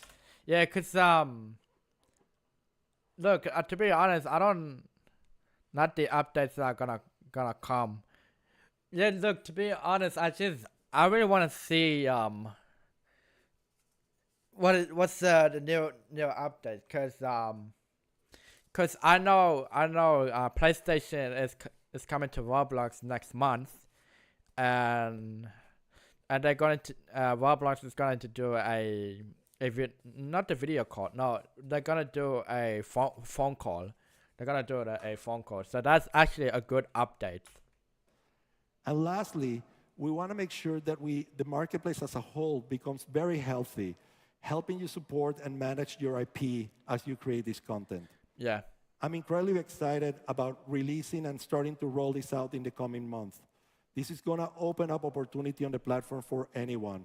And as we continue to improve our creation tools, I can imagine a world where everybody, every single person, all of those daily active users also become creators on the platform. And that's going to be huge. Now, let me talk a little bit about immersive ads. We have been working together to define what advertising looks like in 3D immersive experiences. This is completely novel. Creators and advertisers are seeing a ton of value as we are putting this content and these experiences and these portals out there. How's the marketplace?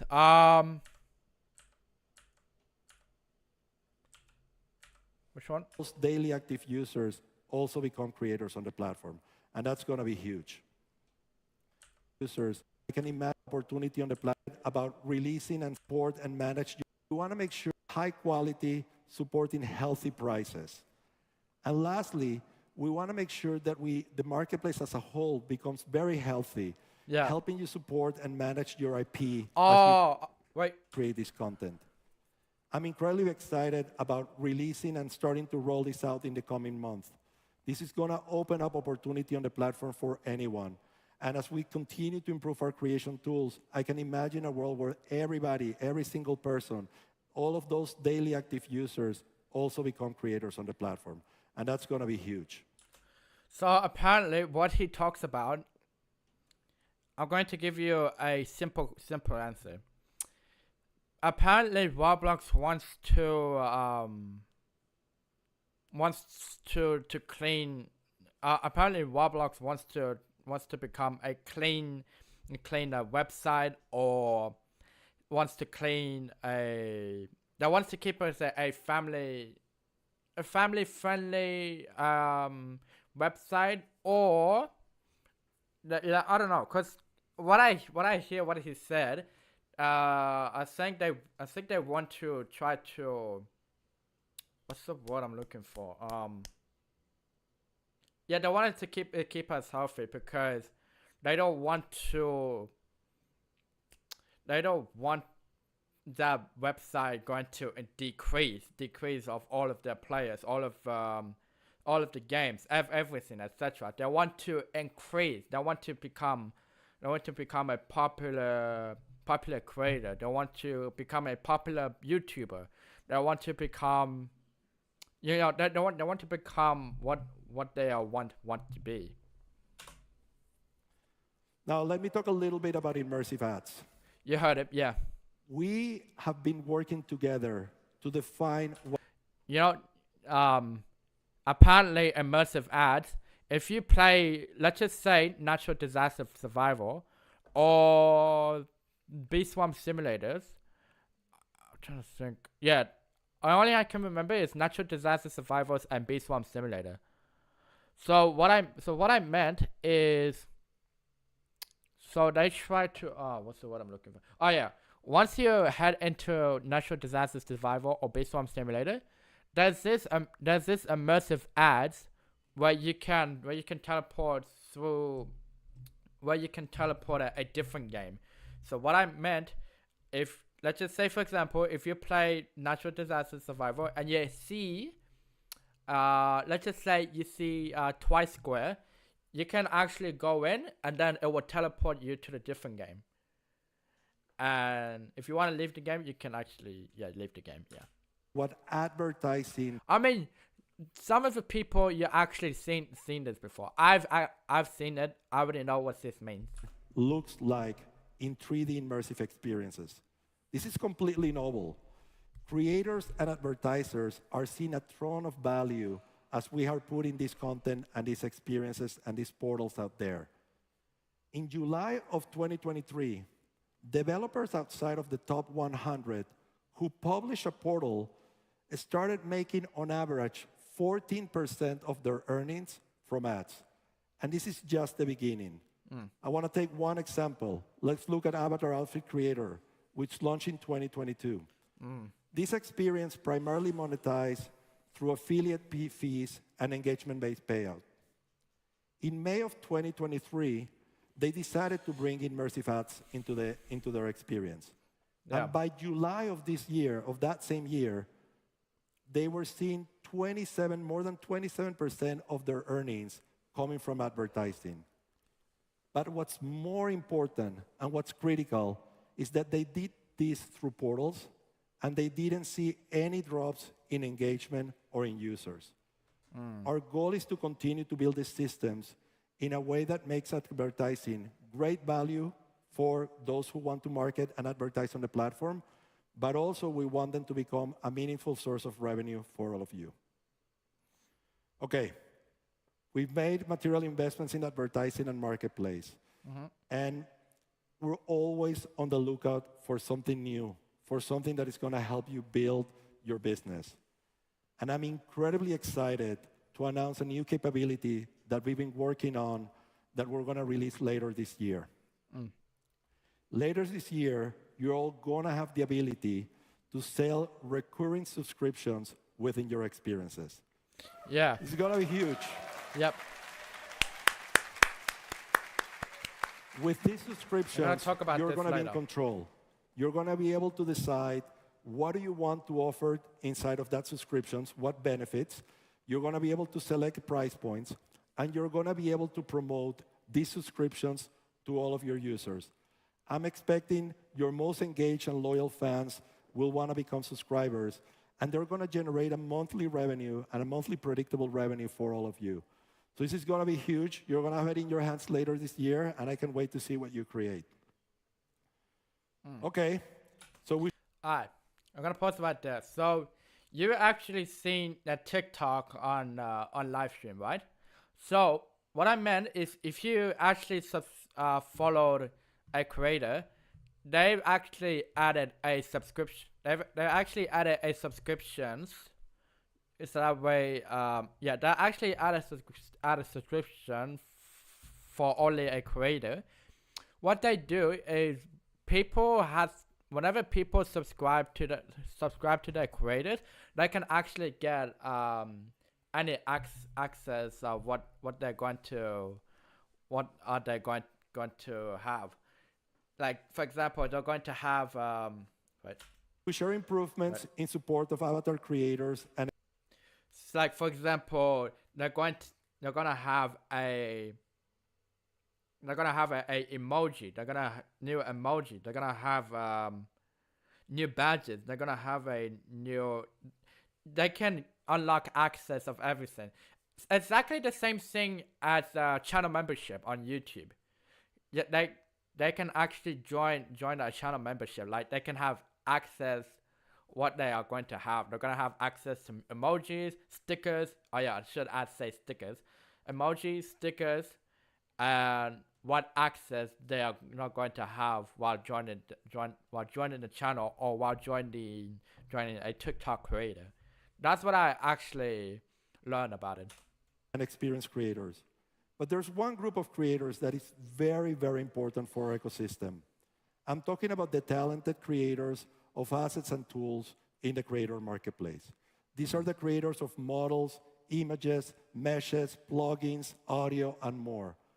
They make creation on Roblox more approachable, especially for novices, but also more powerful for all of us in the platform. Can I get a round of applause for our devoted creators of assets and tools?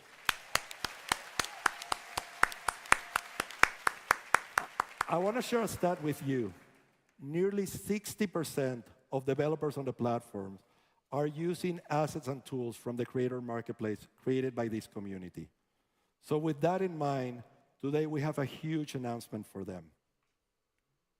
By the first half of next year, we will be passing 100% of net proceeds, that's minus taxes and fees, on the creator marketplace to those who are created assets and tools for all of you to use. Move.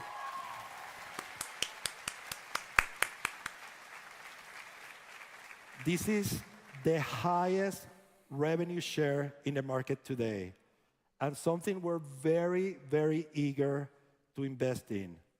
We are very confident that by doing this, we're going to have an amazing flywheel where people are going to be using these assets and tools, creating better experiences that attract more users to the platform. And I can't wait to release the program early next year. We're going to share more details as the day approaches. All right, so there you have it. We're really committed to listening and to creating a thriving ecosystem that supports creators of all types as you grow both your audience and your business on Roblox. I really can't wait to be here, standing next year, looking at everything you have created with these tools. We are going to be accomplishing a lot of things together. Have an amazing RDC. Thank you very much.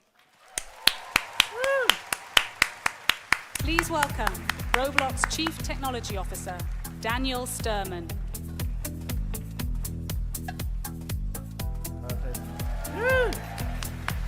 So good to see all of you here. So what I have the distinct pleasure of taking you through now is a lot of the deep tech we've been building over the past year and some of the cool stuff we have queued up for the next year. I'm going to build on what Manuel and Dave took you through and show you some of the insides of how those key pieces work. But then there's a lot of really cool stuff in our engine and platform I'm going to tell you about as well. So with that, I want to start with one of the key announcements that we just made, talk to you a bit about that. And that is I cannot wait for the game. Yo, I cannot wait for the game either. I wonder what they are going to create next. Are they going to update Bloxfoot? We don't know. We don't know. But if they're gonna update, it's gonna get really worse. Sorry, wait. If they're gonna update Bloxfoot, it's gonna get way more worse. Of course, the fact that we're going to be launching on PlayStation next month. Yeah. And with that, of course, we're going to be moving MetaQuest from beta to full production later this month. So it's 2 new platforms. 2 new platforms, yeah. Now, what's equally exciting from my point of view is how we did this. That we've rebuilt our technology to position us incredibly well to launch new platforms in the future. So it's not just about these 2. It's about all things we can do going forward. I want to talk to you a little bit about how we did that. So it used to be we'd have a code base for every platform. So we started on Windows. Yep. And then we had Mac with OS X, and that was a different code base and changes. Went from there, of course, to iOS and to Android, each of these requiring a different code base. And then finally, Xbox. Yep. And as we're going through this, and I think this effort started probably 5 years ago for us, we realized this wasn't going to scale.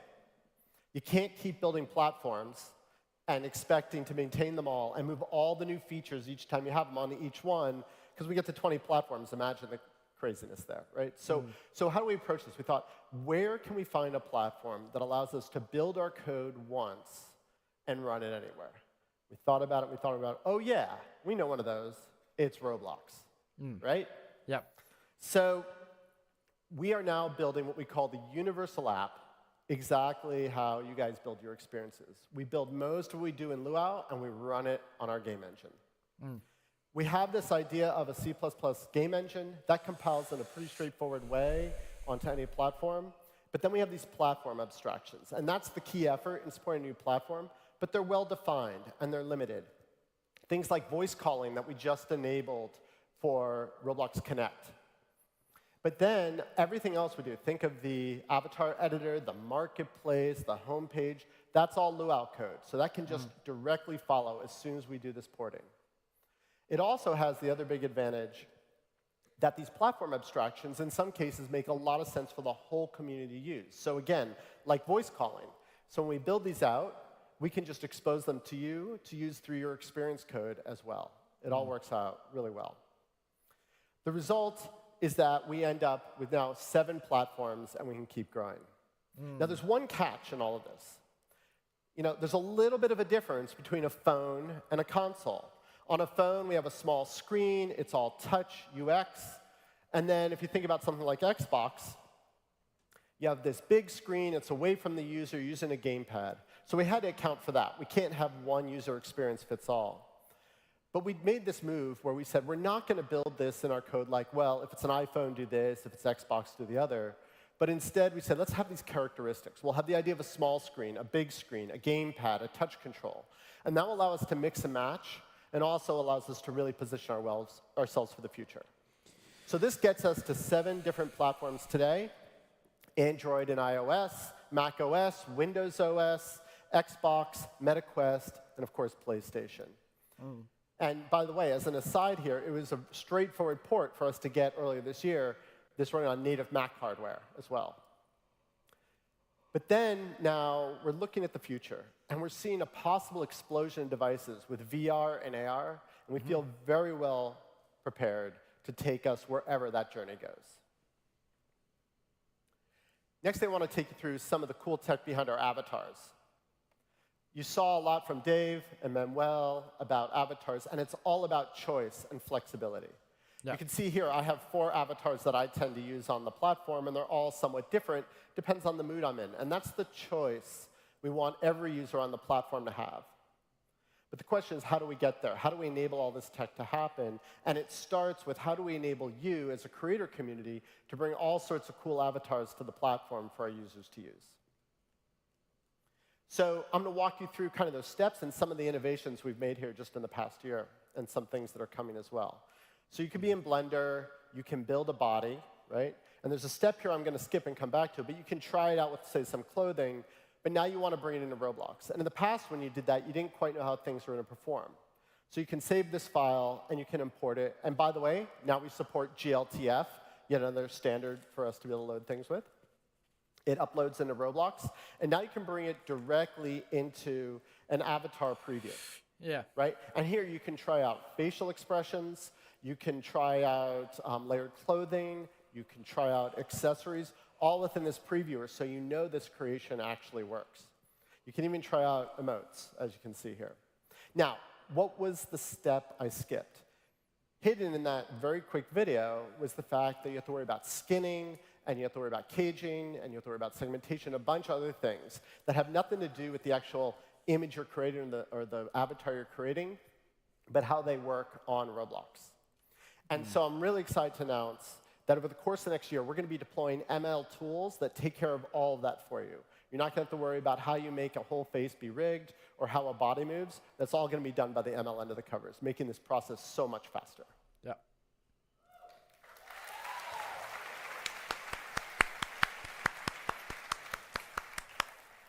I'd be remiss, though, if I forgot about accessories. Each different avatar looks slightly different. You want to get those accessories to look perfectly awesome on with your avatar. So we're building an API. This API will allow you to move, scale, and rotate avatars, or accessories on your avatar. Starting with that so you can bring this directly in your experiences. And of course, we're going to eventually load this into Avatar Editor as well. Ah, nice. That's coming up. That's good. Now, one of the coolest things we shipped this year was facial expression on avatars. And I want to give you some idea of how that actually works. This is just so cool from a deep tech point of view. So what we do is we use the camera on the device and we capture a video. But we're not shipping that video anywhere. Instead, we have an ML algorithm running on each and every device that infers over 50 different points on the face and how they're moving. That is what we transmit up to Roblox's cloud, and that's what comes back down to every device and then can be translated onto any dynamic head on the platform. So this is really cool for a few reasons. First, we're not sending video everywhere. Sending video everywhere is incredibly expensive. We'll chew CPUs, we'll chew bandwidth. It's just not efficient. Secondly, we're not sending video anywhere, and from a privacy point of view, that's awesome. Your pictures, the user's photos are not moving up to Roblox as we do this. Yeah, it's actually really cool because you can actually make a face expression like this, or like this, or you can do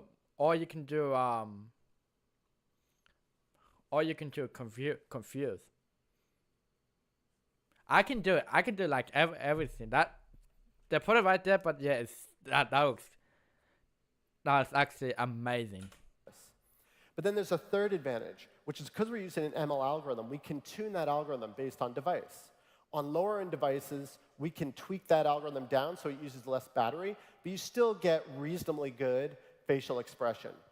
We can even ship a custom-made lower-end ML model when necessary to really be efficient. And then on the higher-end devices, it can run at a higher speed and have higher fidelity. I like the walk, yeah. So it allows us to really respect each of our users and optimize for power and CPU without giving up functionality in the platform, that only high-end devices get this capability. So, yeah, some applause there, right? We want to take this to the next level, though. So this is something that's coming this year, where we're going beyond the head, and we're starting to talk about the entire upper body. So now think of the expressiveness you'll get off a camera with this. You can see here, it captures arm movement, shoulder movement, how you turn your body as well as your head. Of course, totally controllable by users. They can turn this off if they want it, independent of facial expression. They get all the control. But I'm really excited to pair this with, for example, Roblox Connect and the expressiveness you'd see when you do that. That's good. And then I want to touch one more thing on how we've thought about Roblox Connect. It's not too often we build an experience, and we really wanted to respect all of you as we built it. And Dave mentioned this, it's entirely open sourced. Yeah. And with that, it means every API we're using is now a platform API. There are no secret APIs in any of this. So here's some examples. The ability to toggle selfie view on and off, open or close your phone book to see a caller list. Where do you move to when a call is completed? Maybe you have a special place in your experience that's a phone booth. Yep. These sorts of APIs, we're opening all of them, and what we're hoping for, what we're expecting, is you're going to take these concepts, combine it with spatial voice, combine it with avatar expression, and do things we never dreamed of in your experiences. We're really looking forward to that. Exactly, yeah. Yep.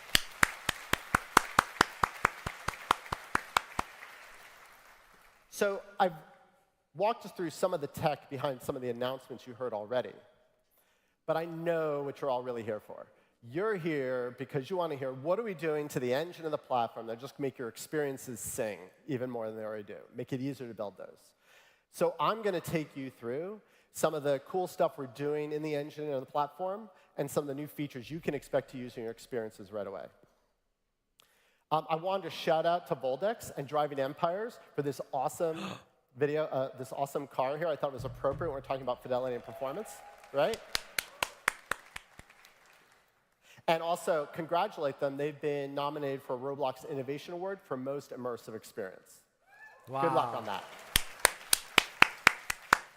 So anyway, we have done a bunch of cool stuff in the engine this year. In fact, so much so, sometimes to me, it just feels like we're flying. This is aerodynamics.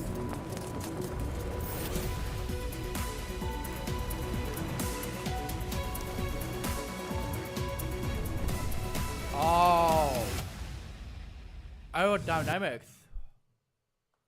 Whoa. Pretty cool stuff. And for those, we just got this into studio beta, I think just a few weeks ago, and we'll be launching over the course of the year. The thing to note there, in case you're not familiar with this, none of that was Lua code making that behavior happen. That was all just the physics of the interaction between wind, lift, and drag in the engine. Yep. Woo! Yeah, we're pretty excited about it, too. And as you can see the example here, that can be airplanes that are flying around, or, for example, here, leaves floating in the wind. But we're not stopping with just global wind and lift and drag. Over the course of the next year, we're going to take those same concepts and bring them to other fluids in the universe, notably water, hydrodynamics. Woo! And then going beyond the global wind concept, we're going to have prescribed wind, like a wind tunnel in some part of your experience, or let's say a windy cavern in a Western type experience. So you can control wind in different parts of your universe, and of course with that then, the behavior and how aerodynamics interact. So really excited to get all of this into your hands over the course of the next year.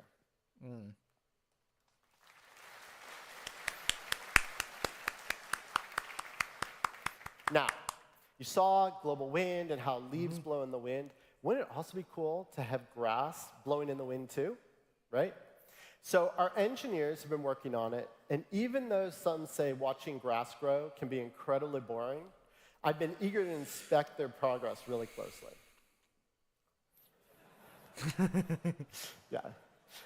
And by the way, in case you can't figure out from the video, this is right. We are going to be enabling you to control the height and density of grass in your experience. Woo!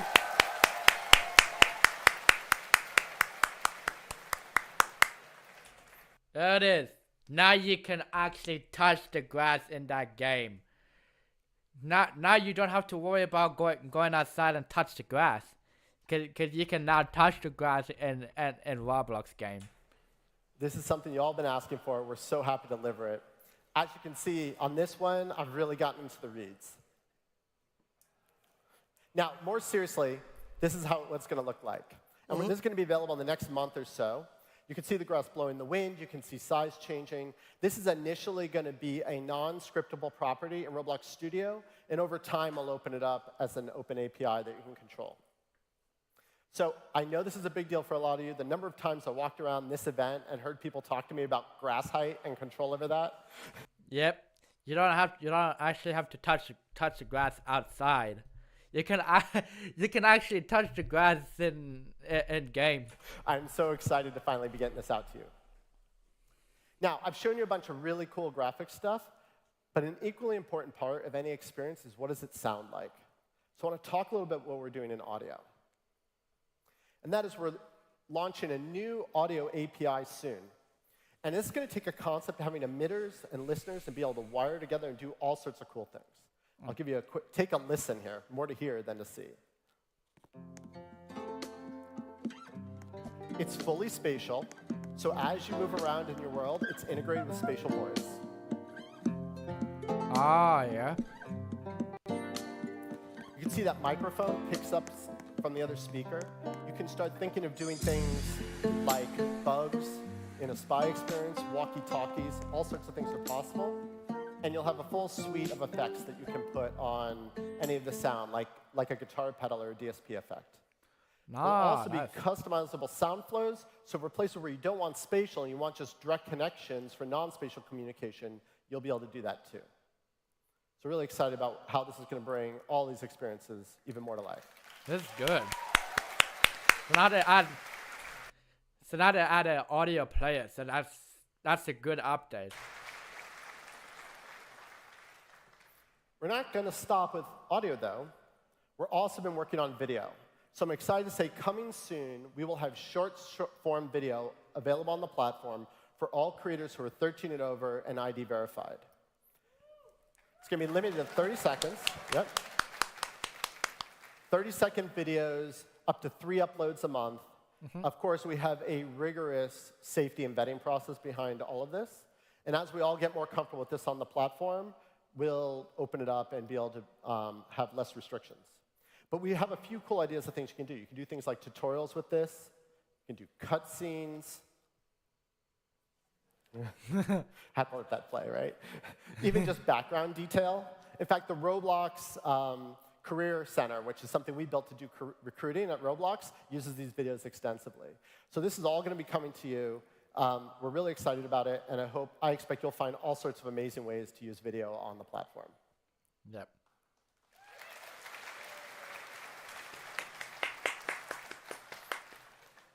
So I'd be remiss if I didn't talk about lighting.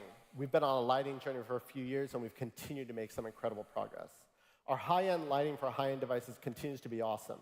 You can see here the incredible shadows, light reflection, specular highlights off the floor.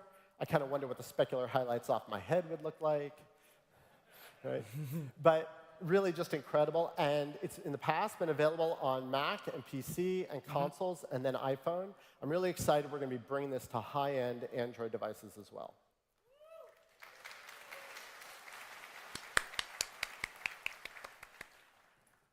The challenge, of course, is when you go to a mid-range or more modest device, you get this lighting, which by no means is bad. We love it. But it's not as great as that future lighting model we had before with the voxel lighting here. So we really want to address that. And what's going to be coming soon is a new lighting model for low-end and modest-end devices that looks much more like this. You get much more of the shadows. You don't quite get everything you get in the high-end lighting, but that's what we're driving for. Ah, yeah.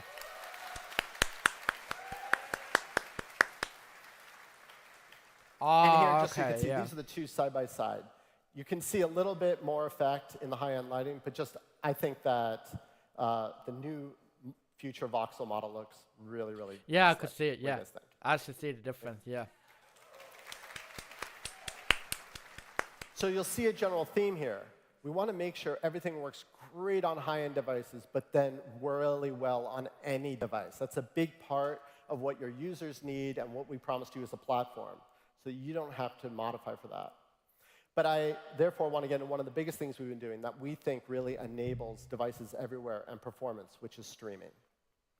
So we've worked really hard on streaming, and we made some big improvements this year. Just to give you a quick example of this experience loading, loads in 4 seconds with streaming versus over 30 without it. Big difference. In general, we've made so many improvements this year on streaming. We feel it can be deployed much more widely. All the templates have it on by default for new experiences, though you can, of course, turn it off. We've seen results like 25 to 30% average reduction in out-of-memory crashes on devices, 25 to 30% average reduction in join times across devices. So it really makes a difference for users, particularly if they don't have a great network connection or if they're on a lower-end device. We've made a number of improvements, though, and a lot of those have centered about partnering with you. This idea that you could give us hints about your experience so we could all do streaming better. So I have here kind of a mock-up of kind of what the computer's seeing when we do streaming. In the blue, that's like the proximate area. That's where everything automatically gets loaded. But then we have this pink area where you have a lot of flexibility, and that's kind of the rest of your world. And in the past, that could just kind of load, or it might not load, and that might work for your experience or might not. But if you enable level of detail, LOD, we've put a lot of effort in making those LOD models, very low-res versions of everything, load faster and look much more realistic. So it makes the whole experience better and feel like you've loaded it quickly. We've also, like I said, some of these hints and controls. So if you're worried about pauses, even in that blue area up there, you can set pause outside loaded area. And by doing that, it means, hey, unless I'm physically interacting with the device or the item, let's just go without pausing. You can do things like there's a railroad up there, or a street road up there. You can make things persistent. So you say, look, this always has to be streamed in. I know my experience. I'm always going to need it. Never stream it out. And you can even do things like the model that's in the green box up there, make things atomic. So you say either load it all or don't. It really cuts back on how many wait for child calls you got to make when you're working with streaming. So we're pretty excited what's going, and we're going to continue to work on this until it works for all your experiences. Yeah. Now that brings me in general to the concept of scale. And scale is something we're always working on.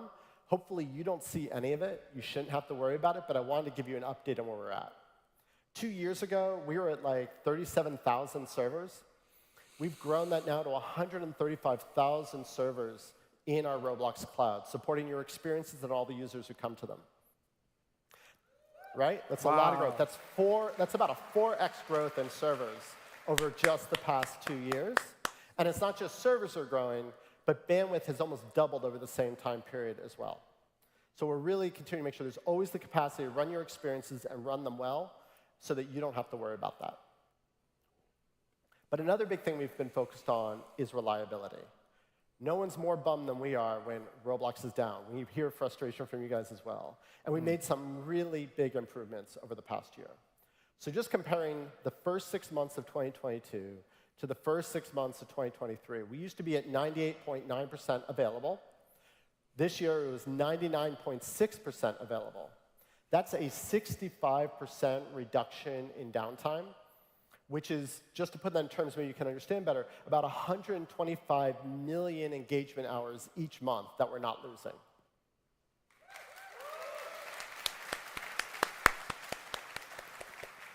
We're not done yet, though. Our goal for this time next year is to be at 3 nines availability. That's 99.9%. And our long-term goal for the platform is 4 nines availability. That's 99.99% available. To put that in terms you can probably understand, that's less than 1 hour of downtime a year. That's what we're aiming for. Takes us a bit of time to get there.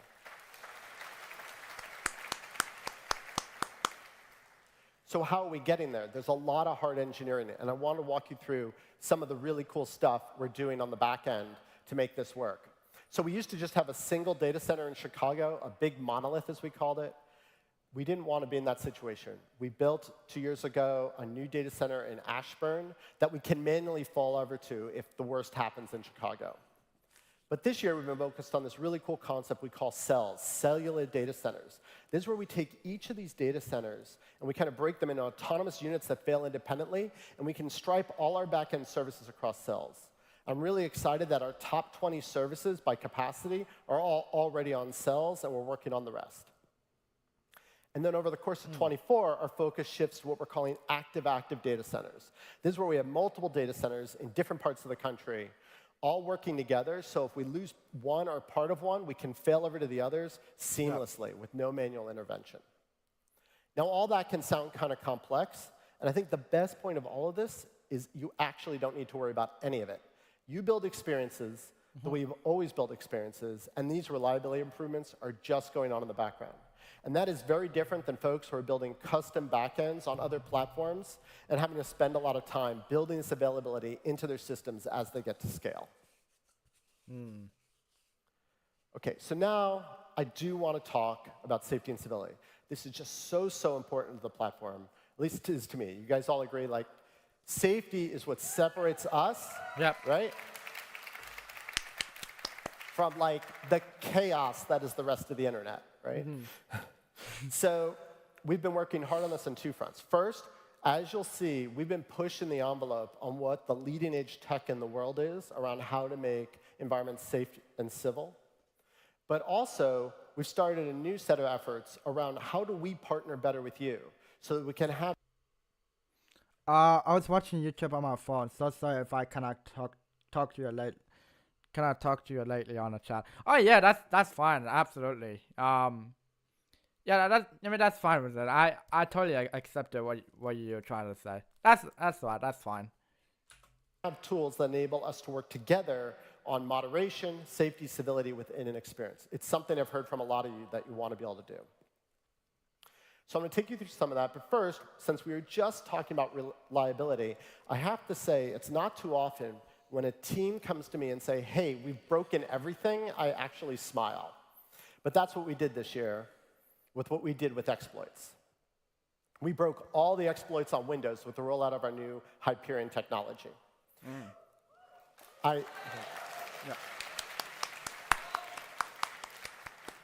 I heard so much from many of you last year that you just needed us to fix this problem, that you weren't able to build competitive games, that the exploiters were all over your experiences, that this was not OK. We put a lot of effort in, and Hyperion was the launch of that, and we're really pleased of the impact that's had on Windows. Like I said, it broke all the existing exploits. It dramatically reduced the amount of cheating we had reported. It basically made chatbots on Windows extinct. Really big impact here, but we know that's not enough. However, we got some great quotes around this from our community of exploiters, right? Things like, I'll just read some of these to you. A sad year for exploiters. Or my favorite here was, it's already been multiple hours without me exploiting. I just can't go outside and touch grass. I've come too far. I can't go back now. Right? They sound pretty bummed out. I can't really feel too bad for them.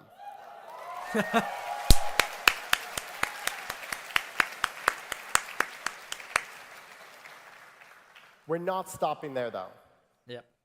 Of course, exploiters are going to move to other platforms. Over the next few months, we're going to roll out Hyperion on the Microsoft Store app.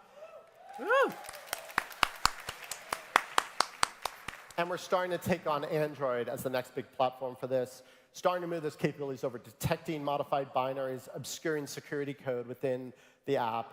We think we have a good beat on this. My commitment to you is we're not going to stop until you're not thinking about exploiters at all. You're just thinking about how to build the next killer competitive game on the platform.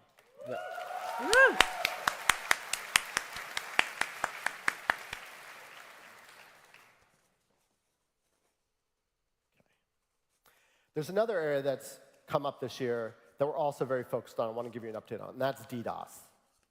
So this year, we made some big progress rolling out a technology called UDMux that protects all of our game servers from broad-based, high-powered denial-of-service attacks on the platform. And that's about 75% rolled out. At this point, we expect to soon be at 100%. We also rolled out a new API called a Fair Resource Sharing API. What that does, it avoids more individualized DDoS attacks where someone can make very expensive API calls over and over and over again, thereby slowing the experience down. That's about 50% rolled out. You can kind of think of this as like a bouncer at a party that keeps any given client from eating up all the server snacks in the experience. Right? So we're not going to stop there, though.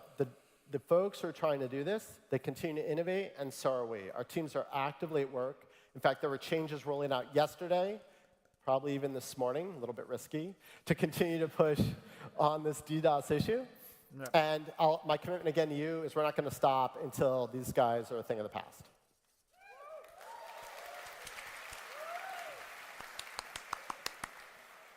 I also want to spend some time on that other category of safe things we're doing, which is around how do we work together. And we've started to roll out some APIs around that. The first I want to talk about is the isVerified API.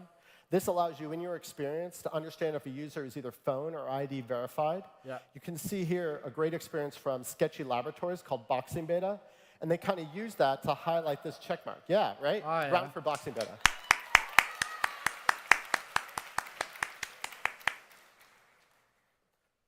We're going beyond that, though, to building a banning API that will be rolling out later this year. A lot of you have told me how much work you have to build from scratch to build your own banning systems in your experiences. So we're going to give you an API that makes that straightforward to do. But again, right? Yeah. It gets better, though. It gets better because, first of all, we can then take those signals. We see the same user is being banned in a bunch of experiences. That gives us a lot of useful information. And then, even better, is as we expand this API, we'll be able to integrate our own alt account detection into this API. So if you ban someone once, when they come back, yeah.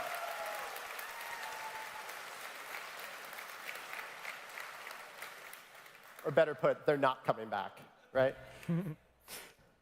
And then we're starting to do things. Now that we have age guidelines on the experience, we understand different experiences may want to dial in how they treat age somewhat differently. So if you think about a 17+ experience, you may want to really relax the text filter from the default in a 17+ experience. You know everyone in there is 17 or older. So we're going to give you APIs to be able to do that as well. And this is the first of, I think, many, as we give you a lot more customization over the safety and the nature of your own experiences. Mm.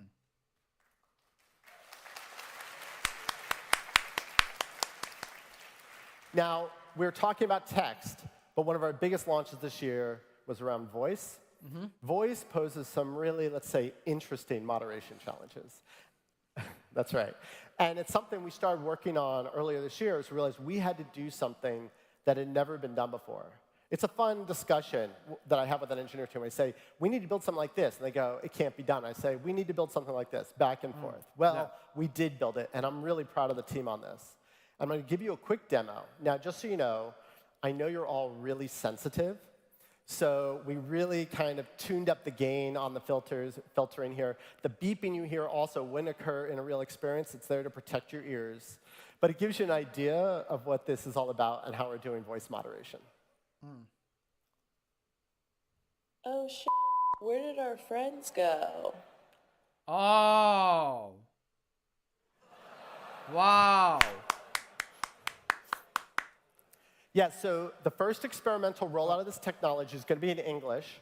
And what we're going to do is when we detect inappropriate behavior, and it's not just swearing. We look for swearing, we look for dating, we look for our usual categories of policy misalignment. We're going to pop up this reminder or nudge to users and remind them that they can't talk like this on the platform. As we get more confidence in this AI, we will, of course, be able to take more direct action. But I'm really excited about this. Like, no one in the world, as far as we know, has deployed voice moderation at scale. And this AI doesn't just use the words, which was kind of the best state of the art. It listens to the tone of voice, which we know makes such a difference in vocal communications. So excited this is coming and something we're able to deliver to you.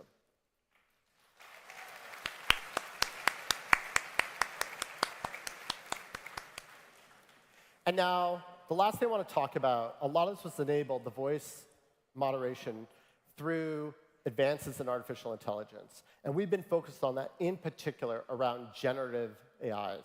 And we think generative tools are going to empower all of you to go so much faster and take so much of the daily grind out of what you have to do and enable you to focus on your creativity. So earlier this year, we launched materials generation, and we launched coding assist. In case you haven't seen it, I just want to show you what that looks like.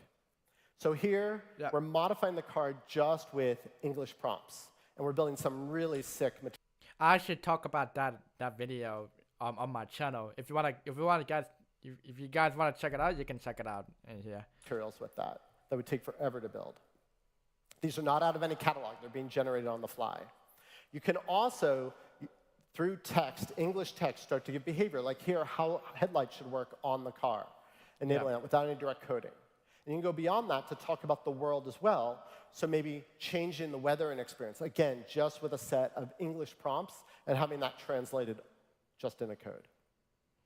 This is just the start of where we're going with generative AI. And the last thing I want to touch on is something we're calling Roblox Assistant. Now, Nick and Tien are going to be up here later, and I don't want to steal all their thunder, but I wanted to give you a taste for what it looks like when you add a conversational AI to Roblox Studio. Take a look at this. Hi there, what can I help you build? I want to make a game set in ancient ruins. Great idea. I got started by scattering some assets to create ruins. Here's what I used: ruin columns, rubble, rock wall, ancient statue. Make the players spawn by a campsite in the ruins. I inserted a campfire from Marketplace and moved the spawn next to the fire. Add some trees for the player to chop down. I have placed copies of a tree around the ruins and varied their position and rotation. Can you use a variety of tree models? I'd like to have a more northern feel. Sure. I've swapped a few of the trees with other assets closer to your description. Tall evergreen tree, birch tree. So, wow. Isn't that awesome? Wow. So now AI is not a bad app. So you can now actually use an AI on Roblox. I don't know if Roblox Studio is coming up on mobile devices or iOS. I don't know when it's gonna come. I hope you all are as excited by the deliveries this year as I am, and especially about where we're going with this platform. I really want to thank you so much for being here, and thank you for all that you do on Roblox. Thank you. Please welcome back David Baszucki.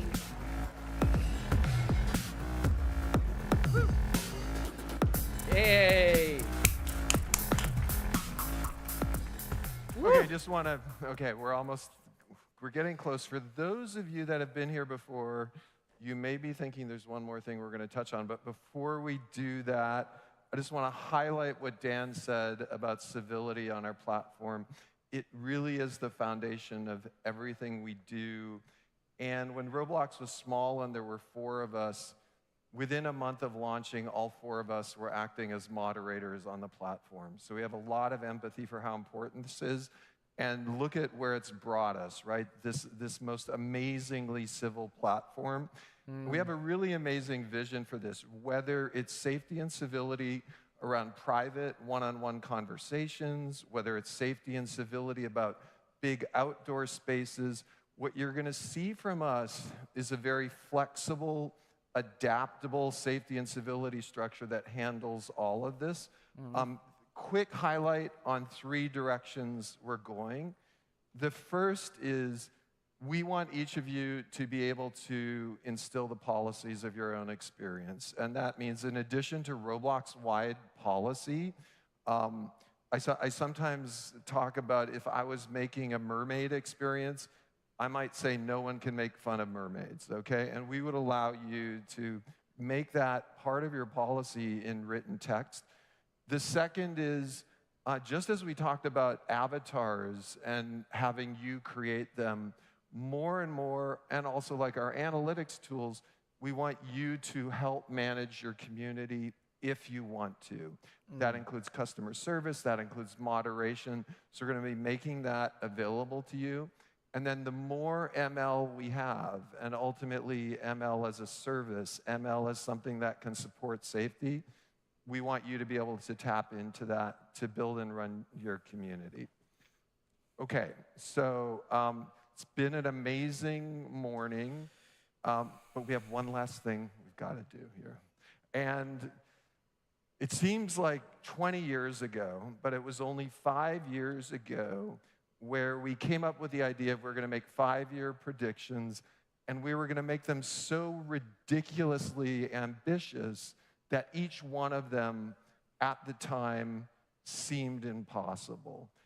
5 years is up, so let's do a quick scorecard of those 5-year predictions. 58%, okay, which I'm pretty proud of. And it includes a 100-person company on Roblox. I heard last night there is a 200-person company on Roblox. So yeehaw, woo!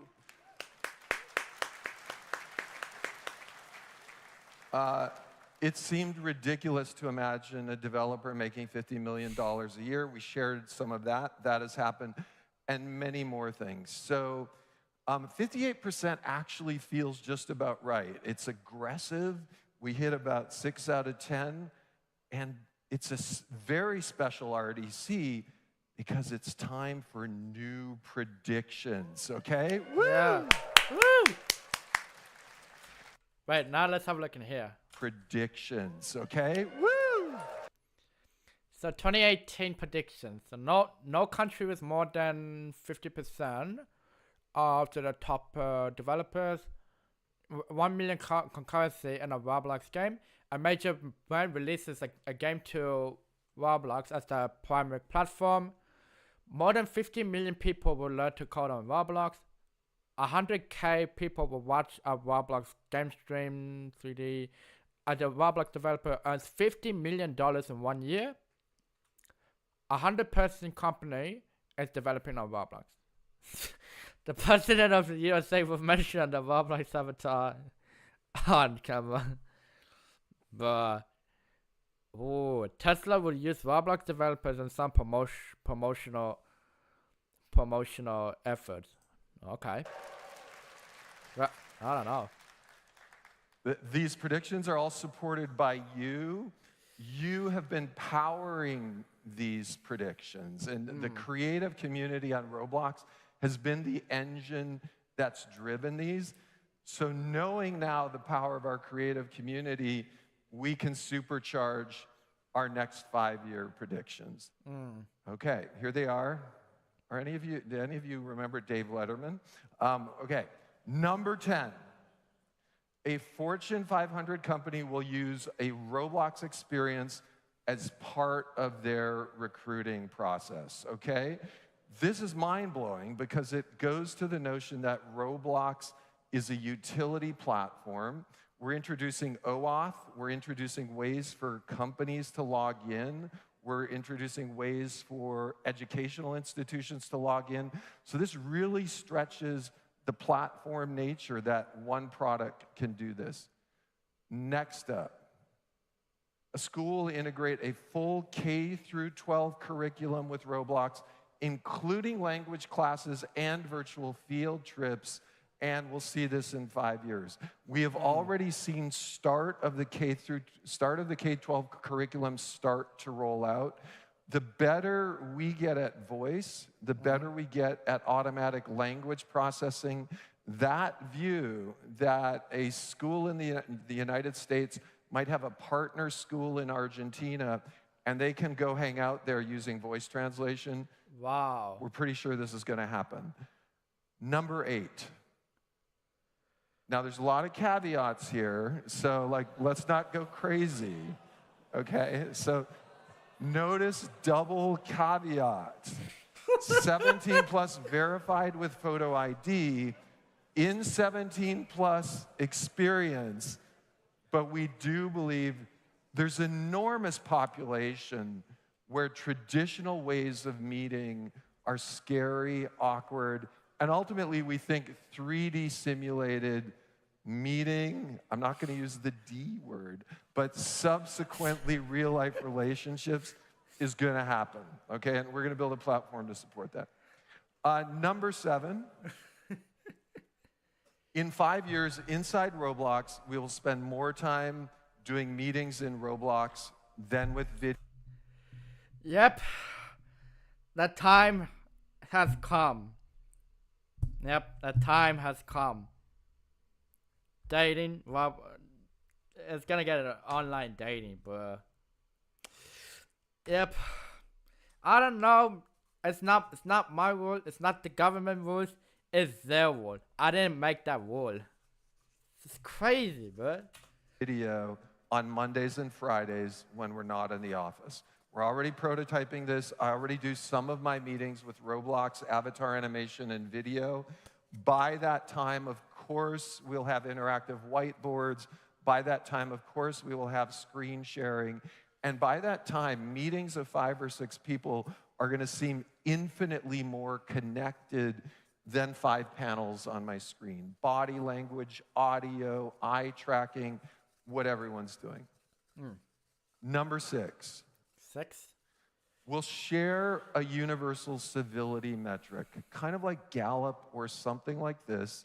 And we're going to see that with the gentle nudges we do on our platform, rather than a dystopian fall off, in general, the people on our platform show increased civility. And I think this is going to be huge for our platform. It's going to power us in many, many ways. To be a billion daily active user platform, this will be the foundation that we rest on. Number 5, a hint to the future. In addition to all of the amazing economic things and stuff we've shared with you, in 5 years, some of the creators on platform will make more money with physical good merchandise than virtual good merchandise sold through your experience. And when we think about it, it's absolutely obvious, right? We can think of many experiences, many vendors where a 3D immersive physical shopping experience just makes sense. It's kind of like, of course it has to happen. Yeah.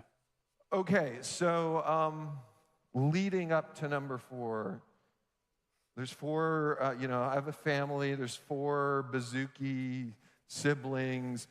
They're so burned out on Roblox, right? They've been watching this for 20 years. They're very cynical. But in 5 years, through the quality of things like the communication apps you build and Roblox Connect and Voice, I'm going to predict organically our family is using Roblox as a frequent communication channel. And this is going to be very difficult, but I'm pretty sure it's going to happen. Okay, number 3, this one seems almost too easy based on what I've seen in the last week. And this is the notion that we're going to see a top fashion designer emerge digital first and then physical. We're going to see an amazingly creative, famous worldwide fashion designer, got their start on a platform, Roblox, amazing creativity, and then the physical world mirrors that. Number 4? Okay, and then we're going to hold on number 1 because I'm going to build on that one. But let's, first off, you already saw it today. You saw not just face tracking, but body tracking. Of course, we love recorded concerts. Of course, we love mocap suits. But we really love is the spontaneity of putting your phone on a music stand, performing live to millions of people. And our prediction is that in 5 years, we'll see a live performance with 1 million people with really camera-tracked animation in real life. Okay, and then finally, based on what we've seen, and this is a little bit of an aggressive one, but I do see all the signs that this is going to happen as we have this confluence of connection, economy, amazing creators, all coming together with brands. Our prediction is in 5 years, we'll see a Roblox creator valued at $1 billion, okay? So that is my top prediction. It's crazy. It's going to happen. So thank you all. Awesome.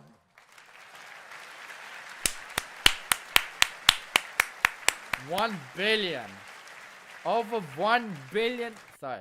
Over 1 billion $1 billion they've been making of that website or any other that or something. It's going popular. It's going popular for like a year. Now the difficult thing about doing this live with all of you, these are etched in stone. So we are fully committed. These can never change. We will be here over the next 4 years. And we will see you in 2028 for the review of this. I'm shooting for 60 to 70% here. Okay, so finally, in closing, we're just getting started at the highest level together. We're doing something very big, and that is we're reimagining how people come together to play, to learn, to work, to communicate. And in coming together, we're so optimistic because bringing people together supports communication and dialogue. So we are all a part of it. It's literally a great time to be alive, and I'm so glad to be doing it with all of you. So thank you so much, and we'll see you after lunch. Thanks so much.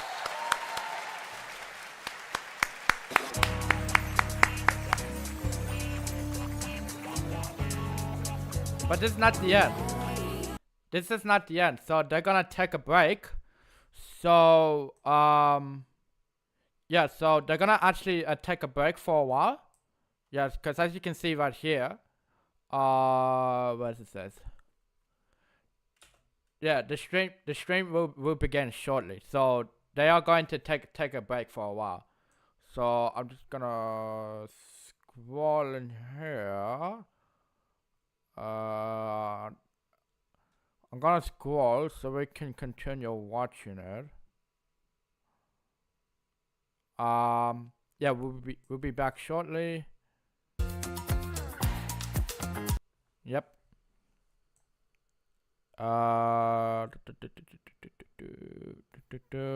Just wanna find the video. Oh, wait. There it is. There it is. Alright, we're gonna continue watching it.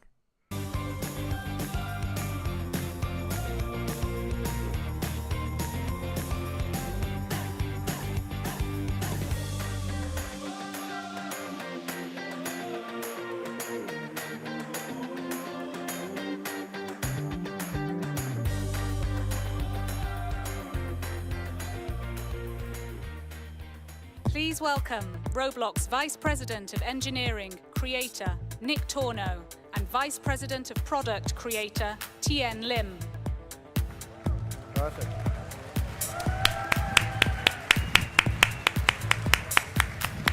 Woo!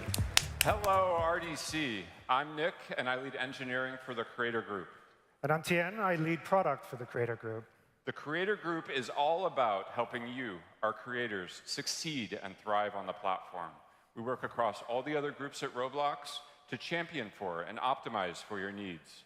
Earlier this year, we introduced ourselves in Dev Forum, but we thought that now that we're here in person, we could do a little more.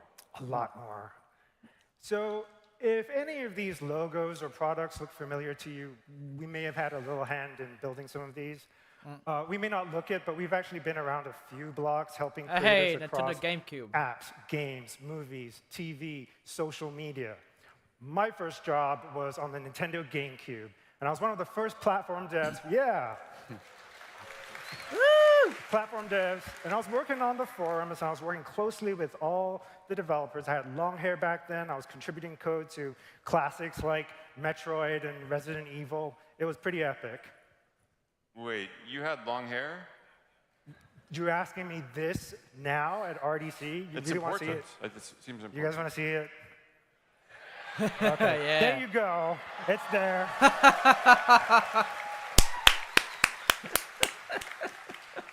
Very impressive, very handsome. I've been around the block too. As an early employee at Zynga, I helped ship games like Cityville and helped build our internal platform for building games. I've always been fascinated by the potential for technology to help connect people together.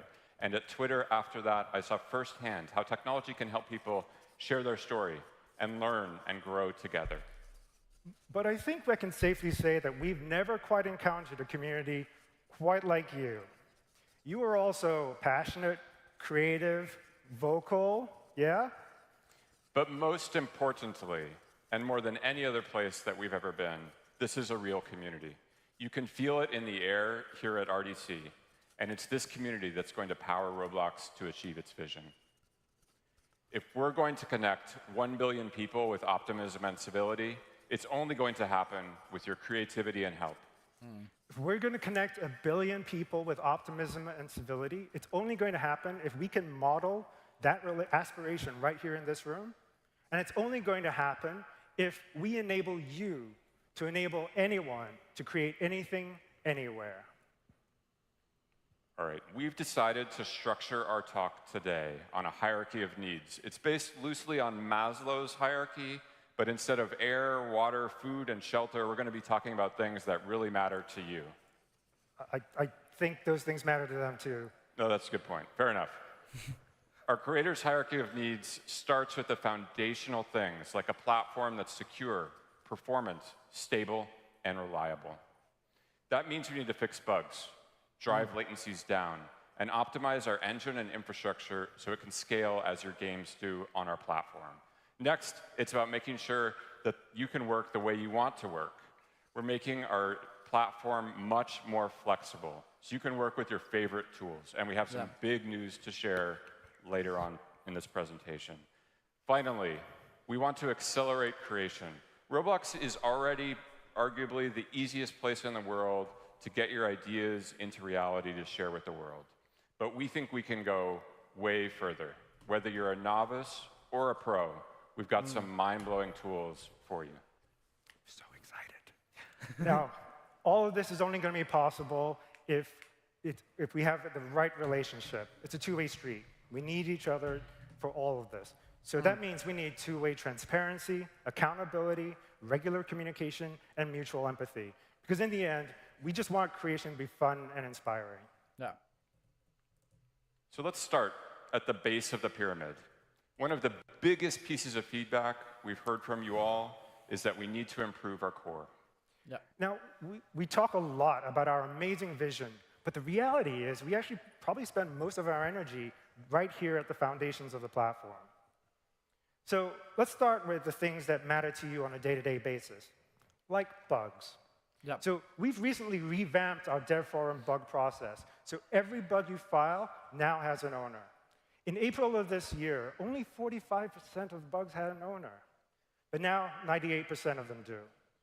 Now, it doesn't mean that they're all going to get fixed, but at least you know someone's looking at it, and you have a much higher chance of seeing some clearer resolution. We're also working on opening up the bug reporting process to more of the community, so watch out for that. The broader theme here is we want you to be able to enter and stay in a flow state as you're using Studio and our tool chain. Bugs are part of that, but we've also started tracking a new stat called uninterrupted Studio session time. Last year, this was a measly 30 hours, and now we're up to 80 hours. This means you can work for weeks at a time without experiencing a crash in Studio. Thank you. This is stuff we don't talk about a lot because it's small. You know, it's a bunch of little things, but we spend a ton of energy here, and I'm glad that you're seeing it. We're also working on hangs. Another thing we've seen is that when your network is flaky at home, or maybe your computer goes to sleep and wakes back up, we had this kind of annoying reconnect flow. It's now the case that we'll auto-reconnect, and this can get you back into the creative mode immediately. We've been improving scripting latency. Scripting latency is down 22%. This means when you type a key, how long does it take to show up on the screen? That's the P50. And the P99 is down by more than 48%, and we're going to keep going. We've also added support for Apple Silicon. For those of you who use these devices, we're seeing much more stability and higher performance on those devices. We know there's a lot more to do on all of these fronts, and we want to continue to hear from you. Please let us know what's slowing you down.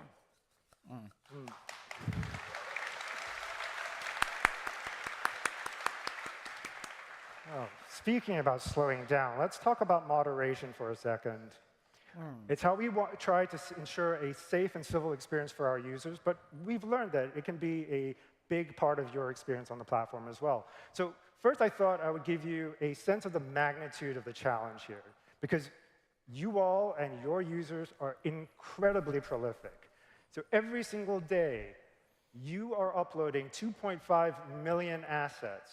Your users are sending 3 billion messages, creating 500,000 hours of voice chat, and generating 2 million pieces of feedback every day.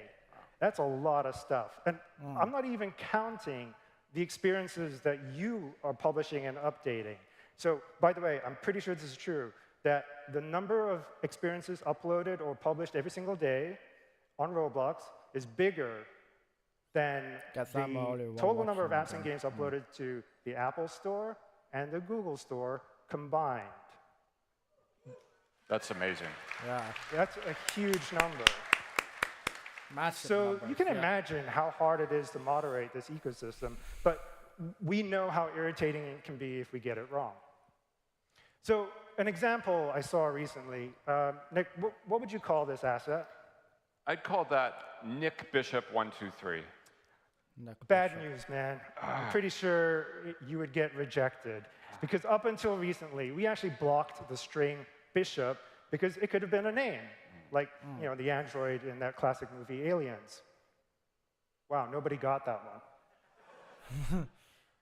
But was anyone irritated by the fact that the bishop is next to the rook? Anyone?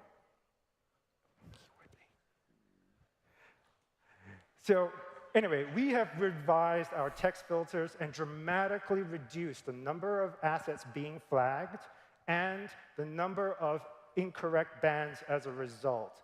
So hopefully you're feeling the temperature come down there. We've still got a lot of work to do here, and we'll continue to tune. So that's just one example, and we've been working on improving moderation across the board. Our goal is to have 100% accurate moderation for you, and we're on a journey to make it happen. This starts with amazing machine learning automation, so you can get instantaneous and accurate answers on moderation. In the rare cases it goes to a human moderator, we're improving things there too, with improved training for our moderators, dual reviews before anything results in a consequence. In the rare cases where something does lead to a consequence, we're improving our appeals process, so it's clearer to you why something has been rejected and how you can appeal that decision. So we've been pushing these efforts on your behalf and have seen material drops at the rate at which creations see consequences and the severity of those consequences. Now, part of building a rock-solid platform is helping keep your experiences secure. We know you don't want to be keeping API keys and other secrets in code, but we haven't really given you that many options. Until now. We're working on something we're calling the secret store. It's a safe place for you to securely store your secrets, which could be like API keys. You can store them separated from your code. It's easy to use.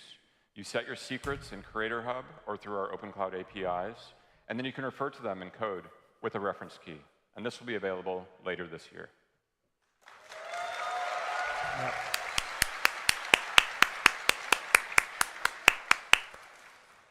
Quickly continuing on the theme of improving your quality of life, we recently rolled out the new Creator homepage. It pulls together all your critical assets, key insights, and product announcements. So it's your one-stop shop, bird's-eye view into how all your creations are doing. Finding things in the Creator Marketplace has also historically been really hard. I remember at RDC last year, several of you came to me saying, Nick, why is it so hard to find audio assets and music on the marketplace? Since then, we've deployed semantic search across the Creator Marketplace. And you can see an example of this. On the left here, when you search for brick house with smoke coming out of the chimney, you used to receive no results, because no one ever named an asset, that little string.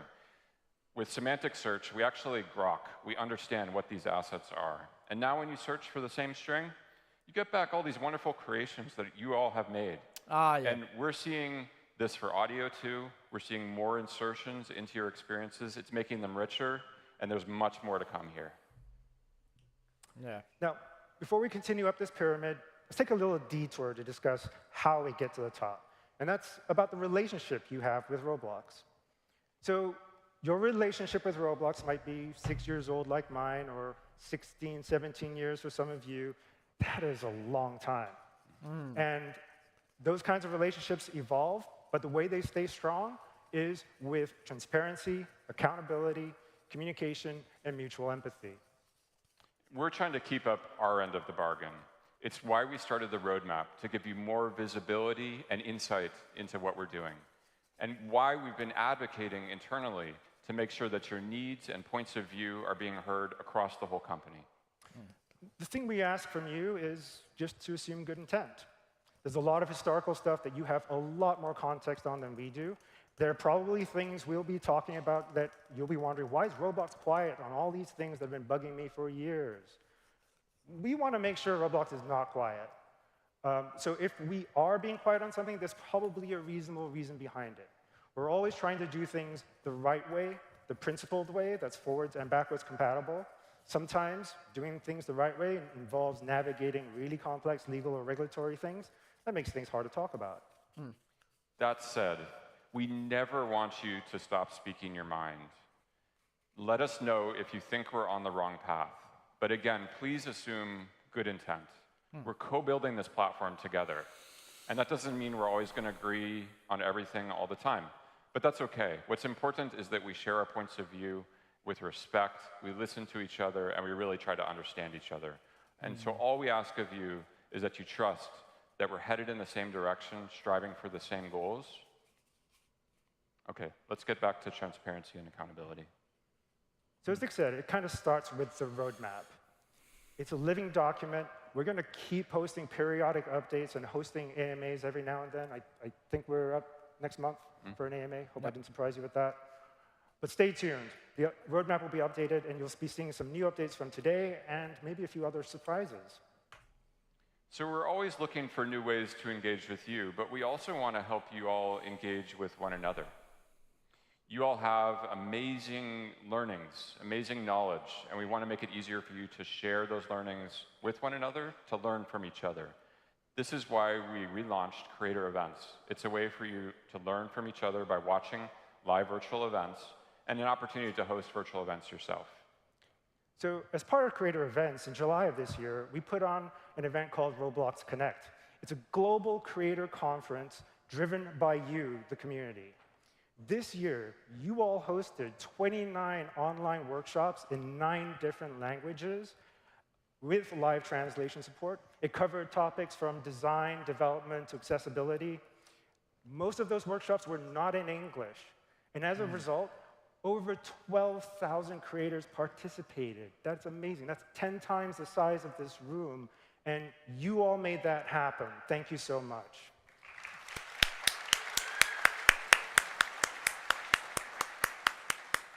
Tian, I just thought of something. Didn't we just name that video calling app Connect? Oh, yeah. Let me fix this slide real quick, and let's move on.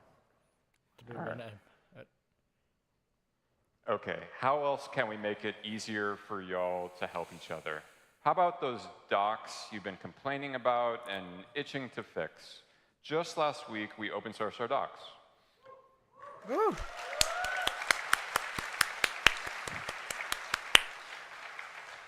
All of our docs now have a little edit button. You tap it, and you enter into GitHub, and you can submit a pull request.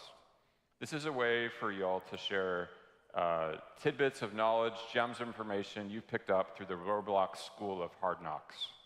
And over the first 24 hours of us open sourcing docs, we've seen over 50 pull requests come in. So thank you for those who have already been contributing, and please keep it coming.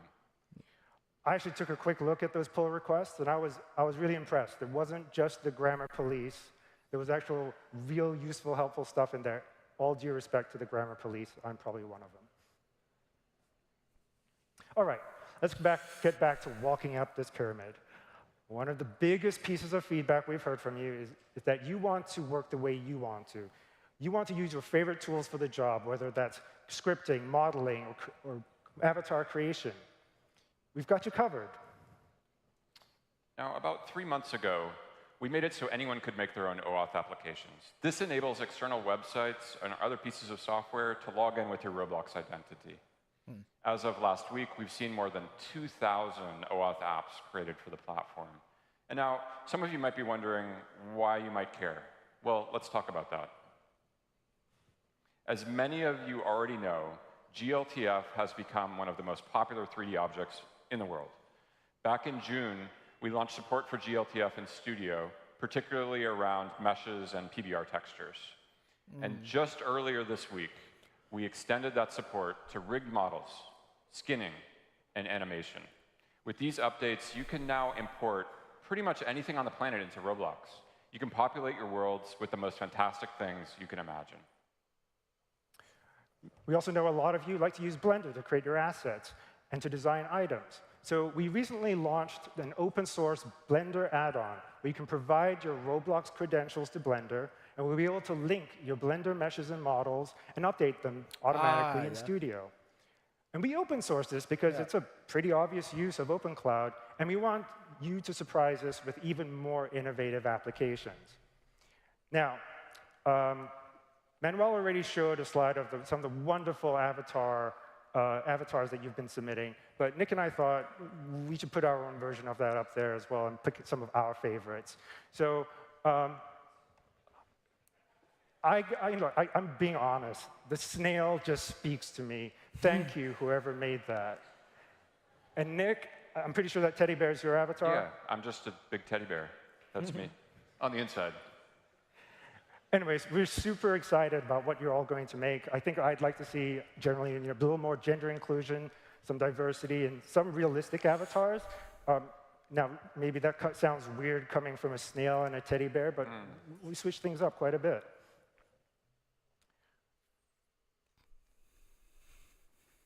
All right, changing gears. Do you all have any idea what the heck these icons on the screen mean? It means we're going to support experience ownership transfer. Oh. What? Oh. So they're going to... Oh, okay.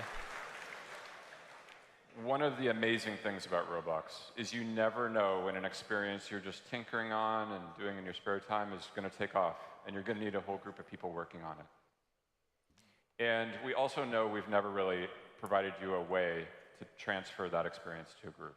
We're in early testing with a manual process for this. It's surprisingly complicated, and I won't get into it, but we hope in 2024 you can self-serve transfer experiences from user accounts to groups. That's huge.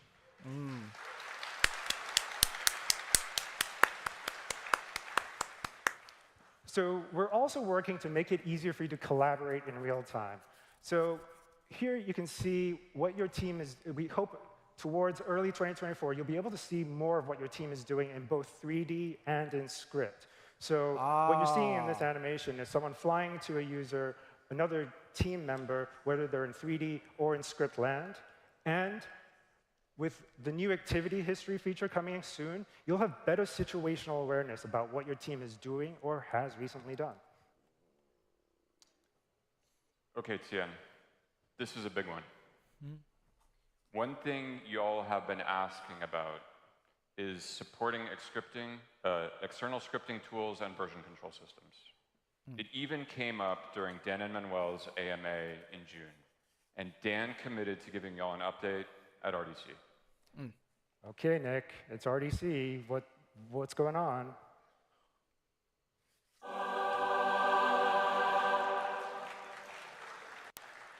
Studio the moment has come. Oh!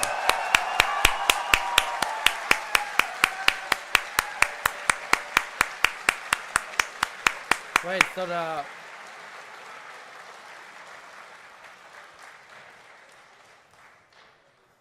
We're thrilled to announce that you will soon be able to edit and update your Roblox files in your favorite code editor and integrate with your version control system. Here, you can see how you can move back and forth between scripting within Visual Studio.code and Studio.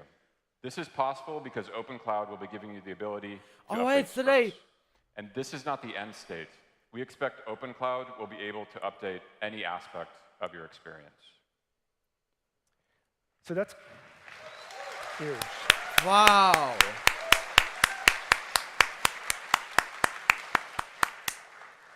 OpenCloud is going to open up a whole bunch of powerful use cases. Now, a really simple one that we thought of was updating what items you might be selling in an experiences shop by changing a few rows in the spreadsheet. So here's an example where I've got my measly 2 potions in my potion shop. And on the right, the creator is just updating rows in a Google Sheet. clicking update, injecting the new script, and it shows up in the store. Wow.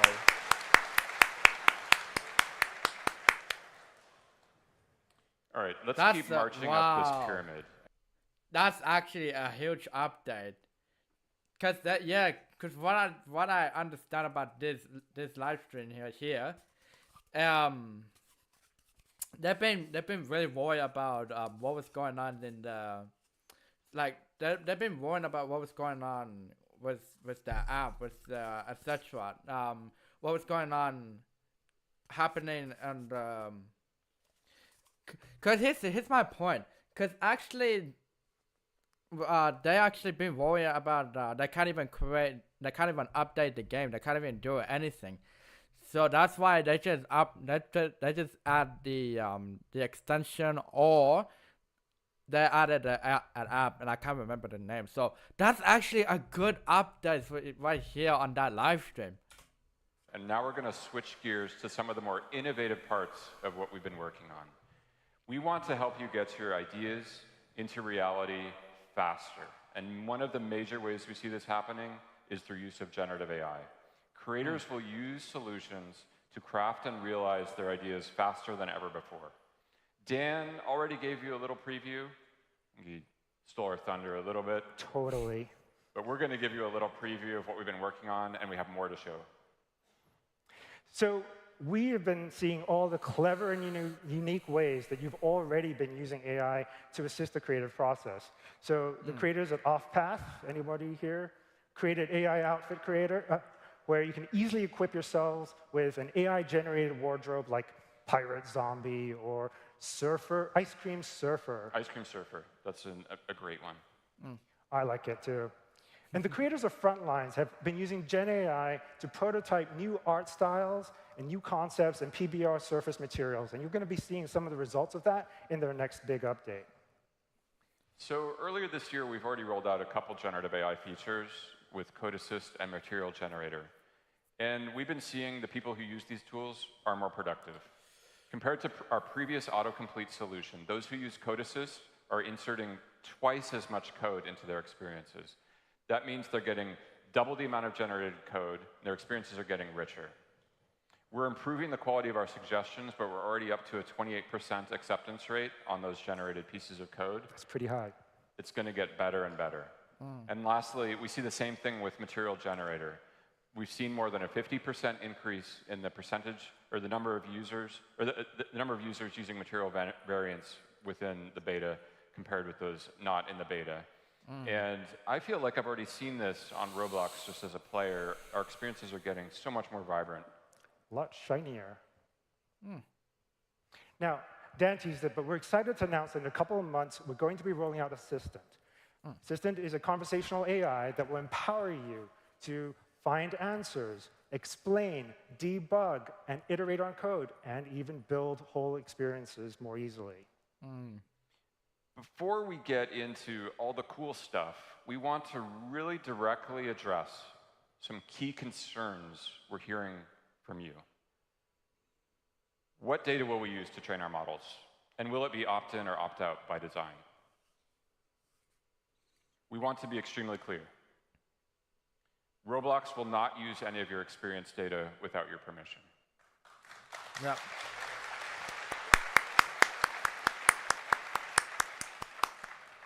Currently, we're only training our AI models using publicly available data from places like the Creator Marketplace. We will have a program which will allow you to contribute data to help improve our AI models, which will benefit the whole community, but it will be completely voluntary. So as Nick said, we're using publicly available data right now, but we know with just a little larger data set, we can build much more powerful models and tools. So there are two data sets we're going to be talking about here. One is for Roblox, one is for public training. The first is what will affect this community the most. It will affect the quality of Code Assist and all the other tools, assistant tools that we build. The second, the public, helps the entire world get better at answering Roblox coding questions or generating Roblox code. So you can imagine future generations of ChatGPT or Llama being trained on this data set and doing a much better job with Roblox.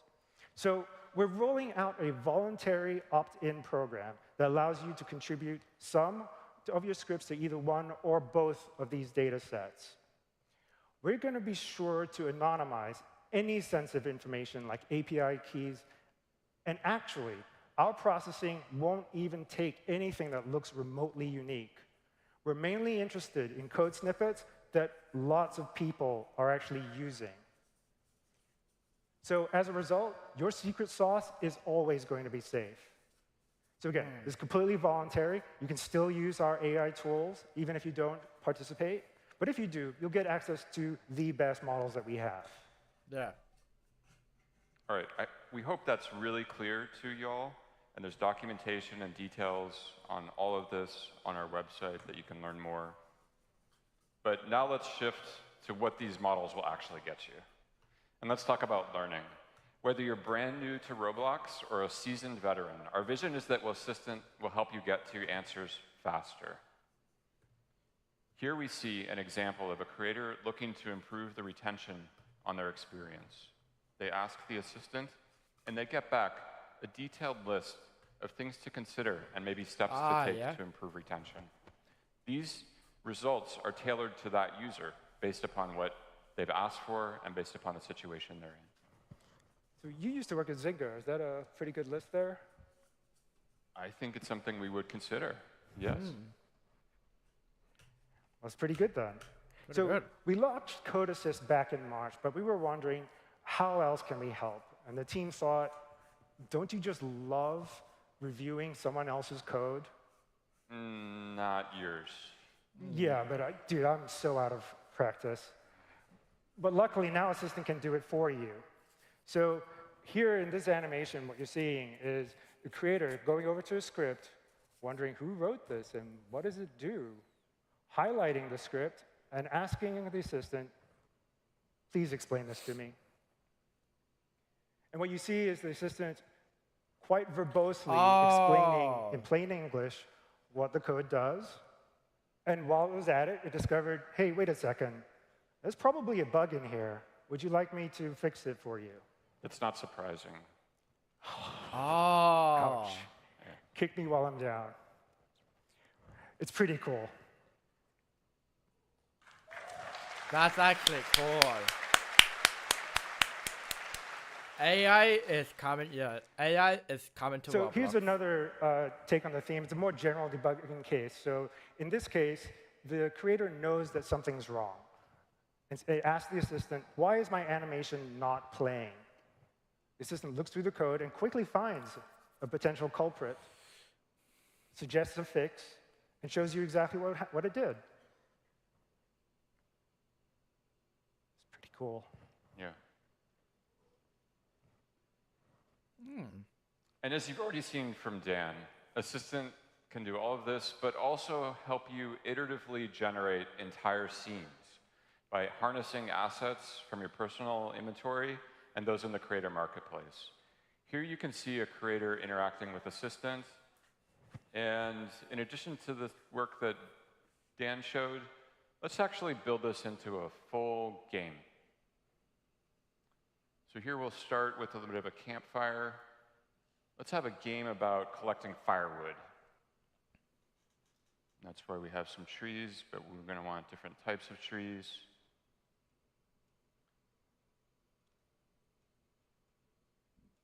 All right, what else do we need for our game? I think we need an adversary, right? Every good game needs an enemy. And so I've got a pretty cool bear right here. Scary. Yeah, it's not so scary because it's on texture, right? But you all liked Material Generator. Just wait till you see what we've got next. We have, coming soon, retexturing of 3D objects from a text prompt. So here you see an untextured bear, and the creator asks it to make it look a little more realistic. Boom. Whoa. But what if it was more fantasy?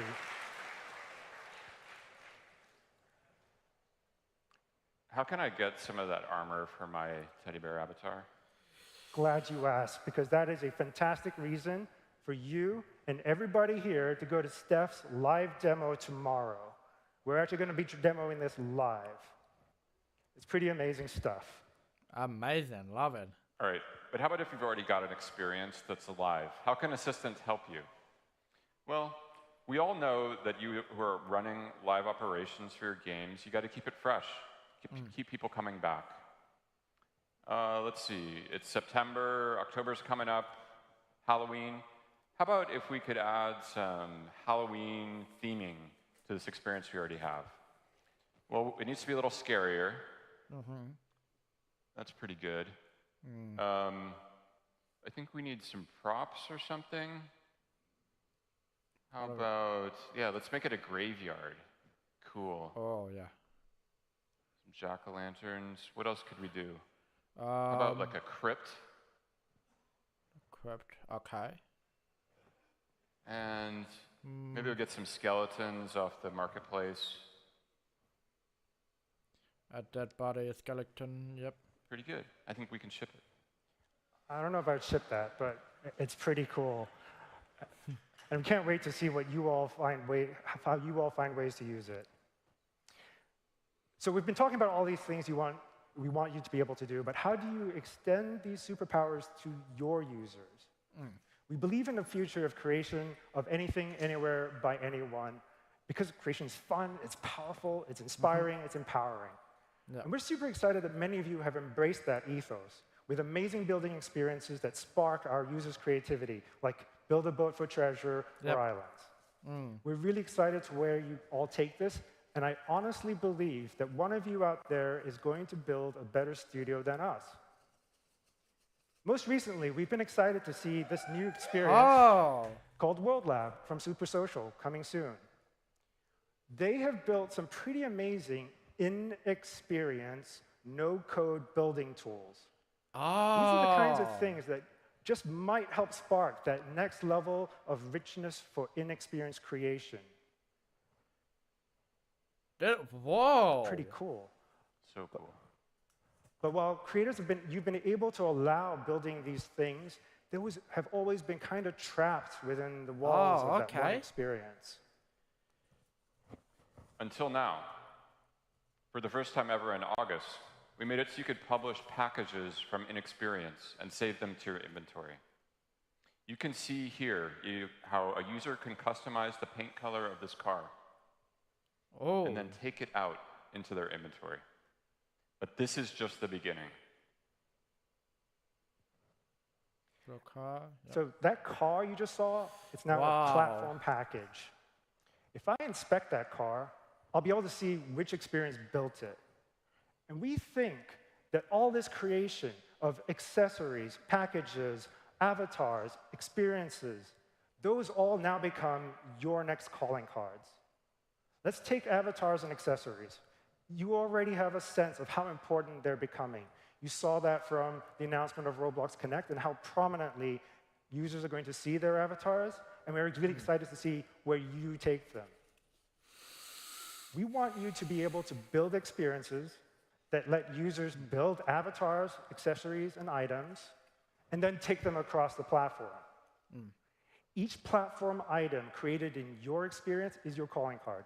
It will be easy for people to examine your avatar, other people's avatars, and figure out where that super cool shirt came from, and jump directly to that experience. So here's an example where in the future the user is browsing Marketplace, spots something they like, finds out where it can be acquired, and is teleported to that experience. So all of a sudden, making super cool avatars, accessories, and packages became a great way to market your experiences and your creativity. All right, so here's where it starts to get really crazy. So to add to that mind-bending thought that Tien just shared, all of the APIs that we just discussed around our AI assistant will be available to users on the platform. So now you as creators will be able to build experiences that integrate assistant and AI capabilities to allow your users to create the content that they've been dreaming of and take it out of the experience as a platform level item across different experiences.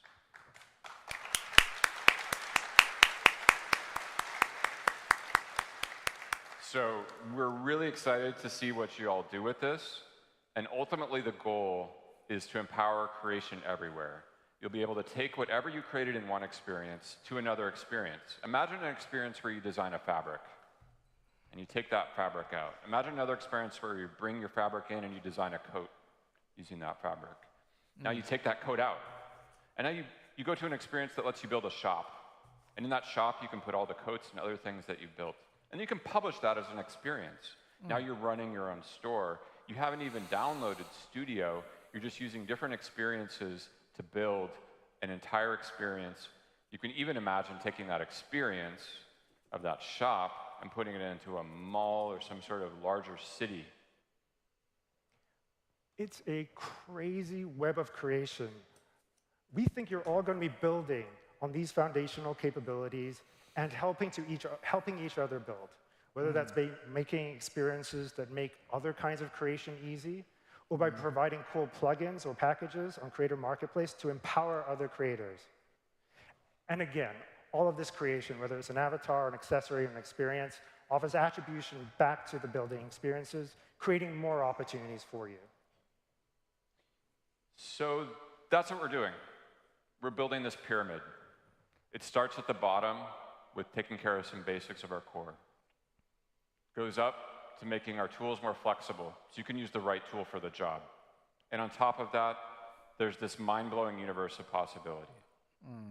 We hope you have as much fun taking this platform in new and inspiring directions as we did in building it for you. We can't wait to see what you all come up with. Thanks for having us.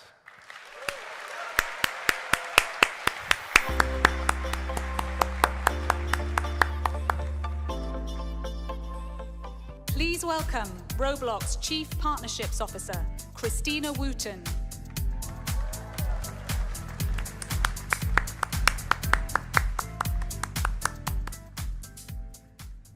Wow, this is amazing.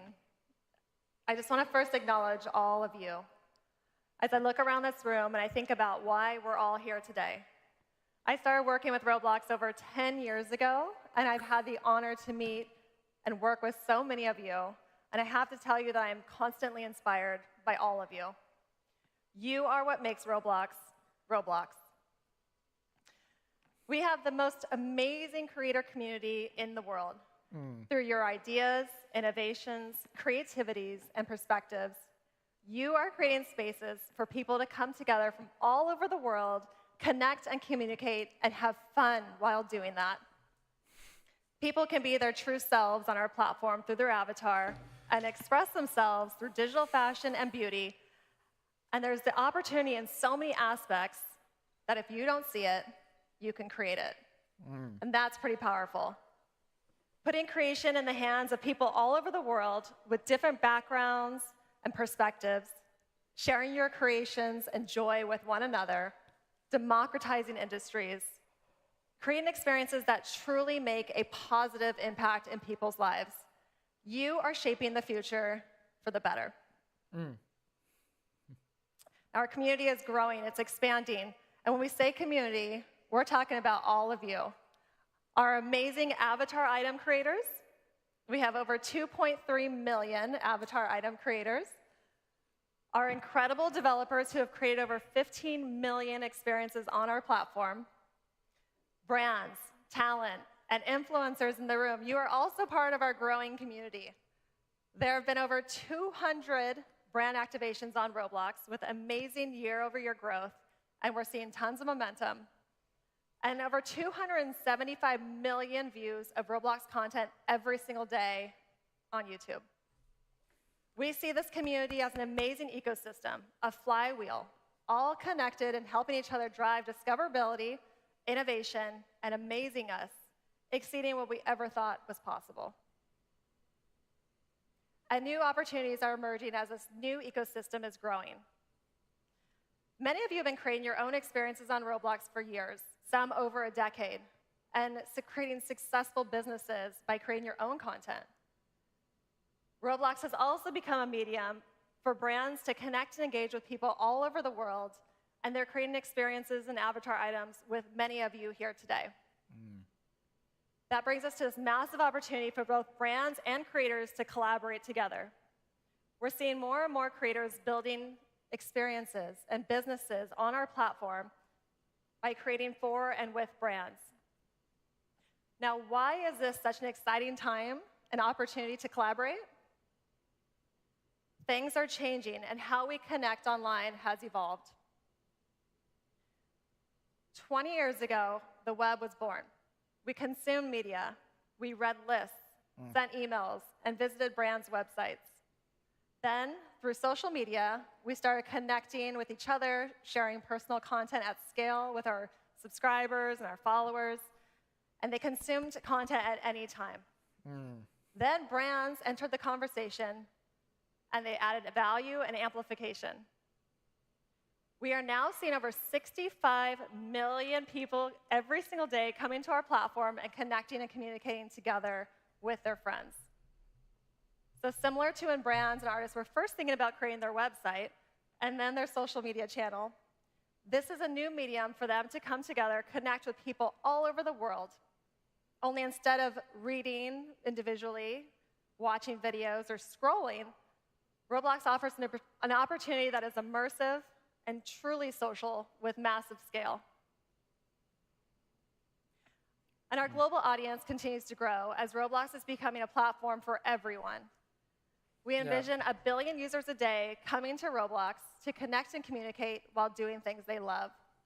And that can include learning together, shopping, expressing ourselves through digital fashion and beauty, experiencing entertainment and sports, discovering music, and fandom.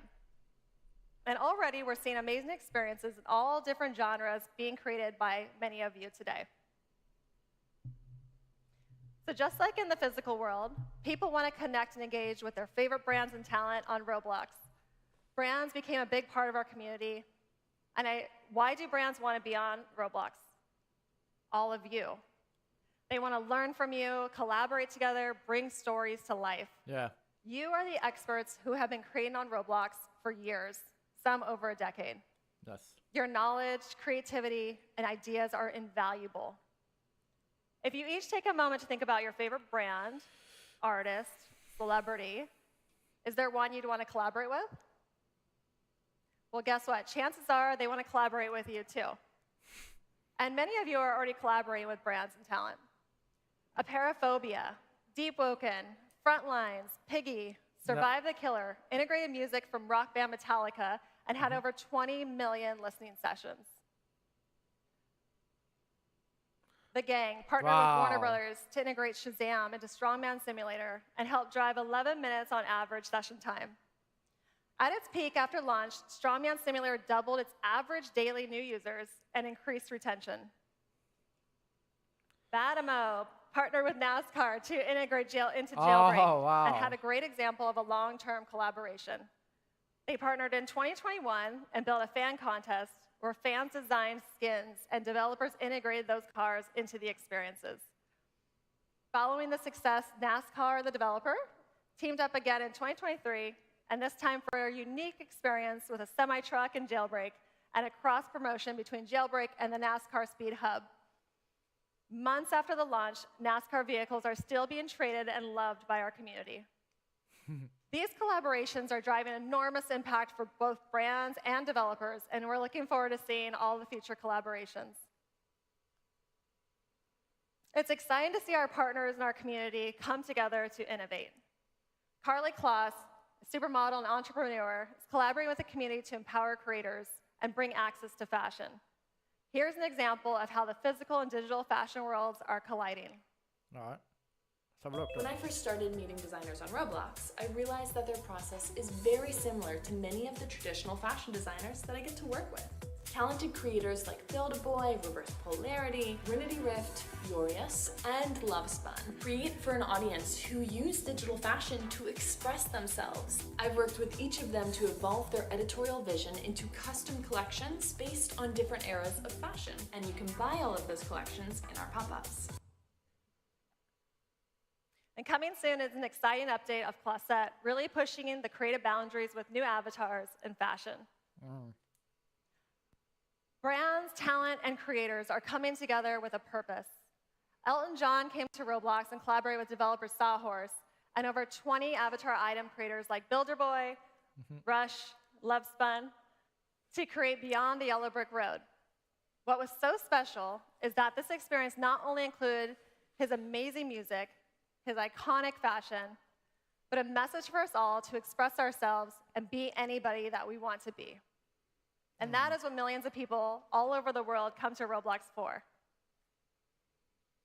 He showcased his creations made on Roblox in real life on stage at his US tour at the last concert at Dodger Stadium, which, by the way, was one of the highest grossing tours of all time, giving visibility to our amazing creator community. How amazing is that?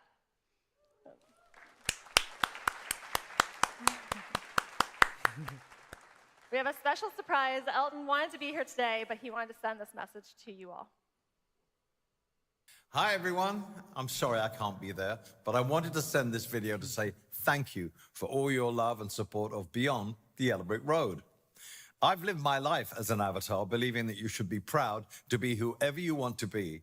So it gave me so much joy to see you take my music and fashion and make it your own. And to the wonderfully talented creators in the Roblox community, I've been so impressed by your creativity and skills and couldn't be prouder to have had a chance to collaborate with you. I hope we can do more together in the future. Thank you, Elton John.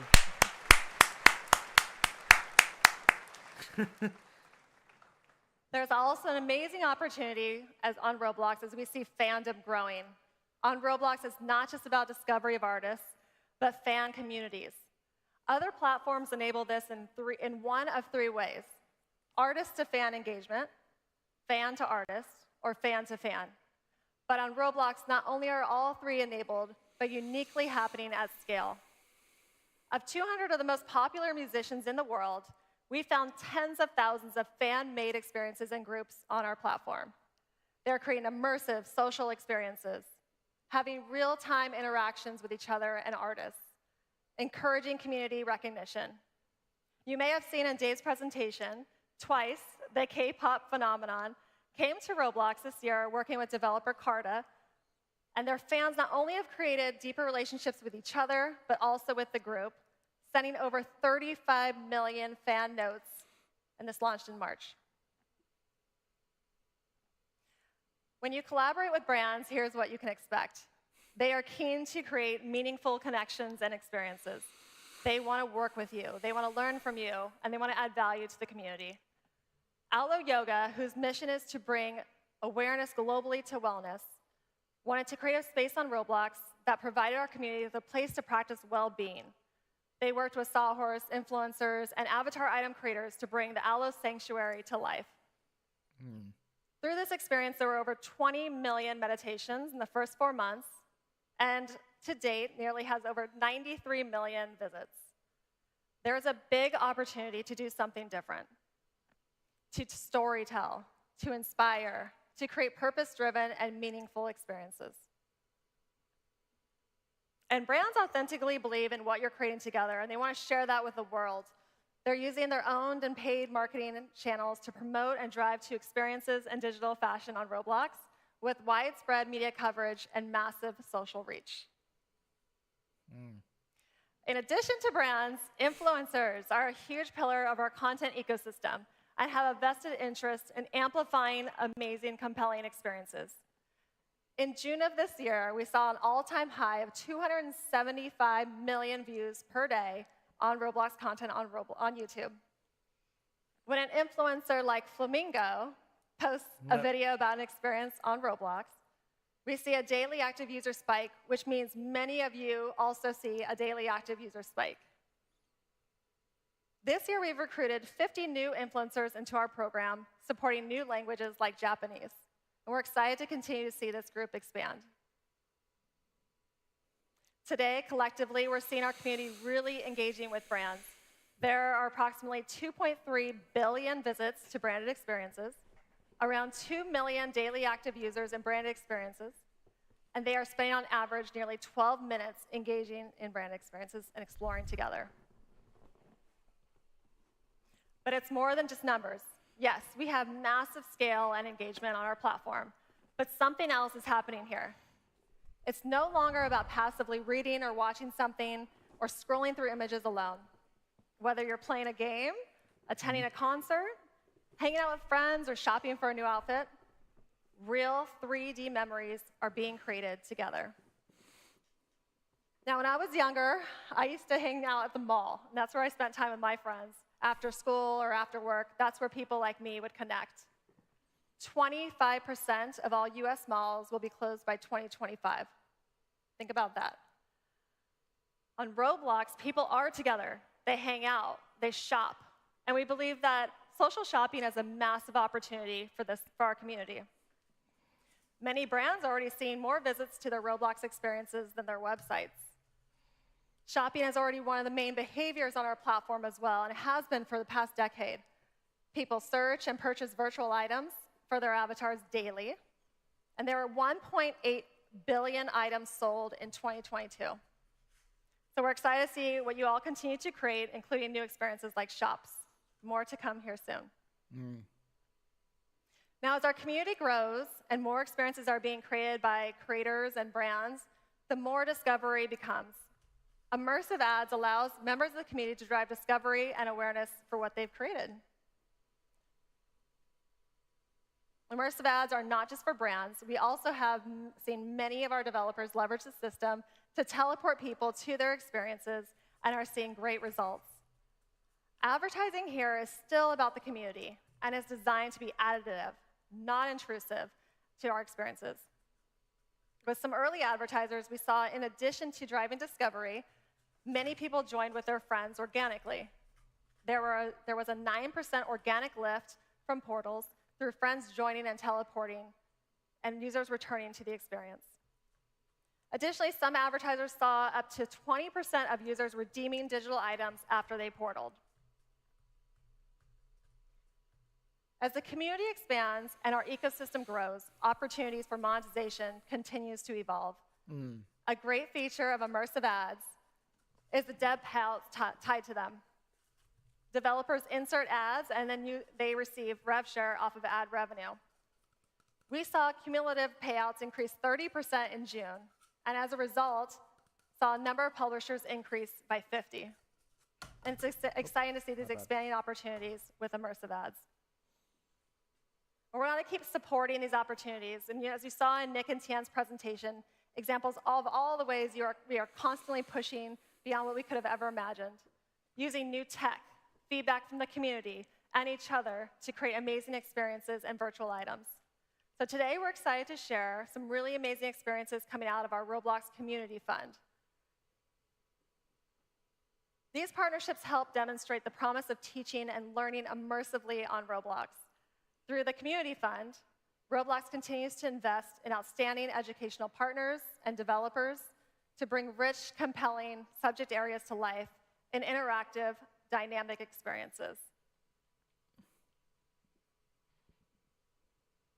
These partnerships help us demonstrate the promise of teaching and learning immersively on Roblox. Through the Community Fund, Roblox continues to invest in outstanding educational partners and developers to bring rich, compelling subject areas to life in interactive, dynamic experiences. And I'm excited to share 3 new phenomenal experiences that are just about to launch. RoboCo Sports League from First and Filament Games, Code Combat World from Code Combat, and Chemistry Lab Escape Room by Wonderworks from the team also at Goldie Blocks. That's great.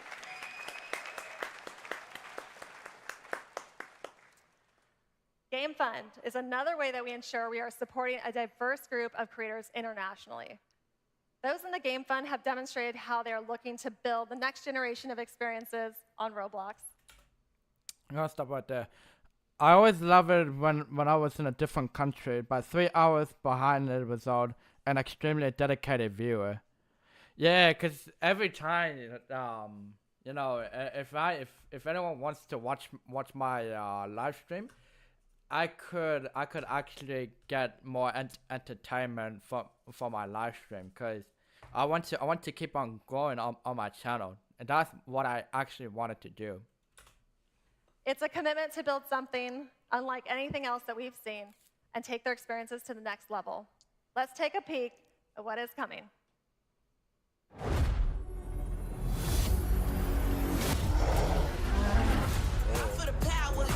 So done.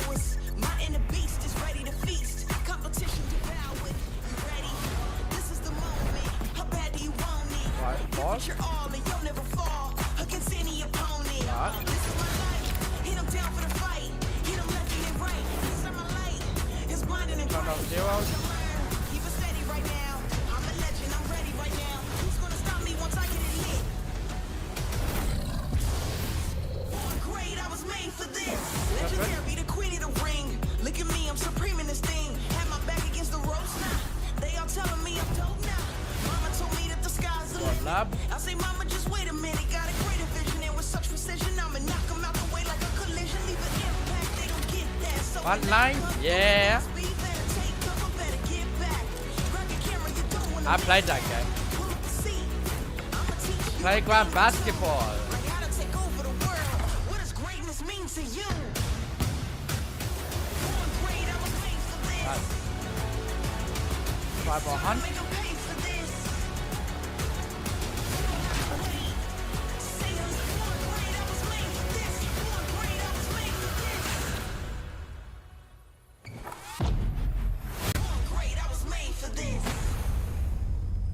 Yes! Woo!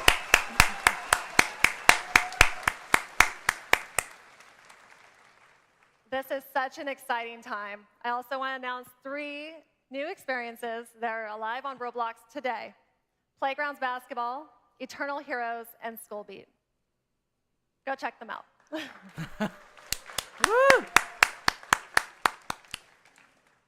It doesn't happen often where once in a generational, there's a shift in how people connect and communicate with one another. And I'm so excited for us all to see how we continue to innovate together and look forward to all the amazing things that you're all going to create. So I just want to say congratulations and thank you. Always a pleasure.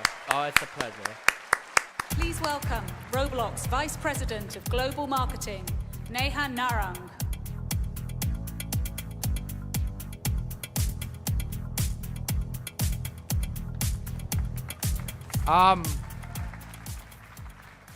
Hi, everyone.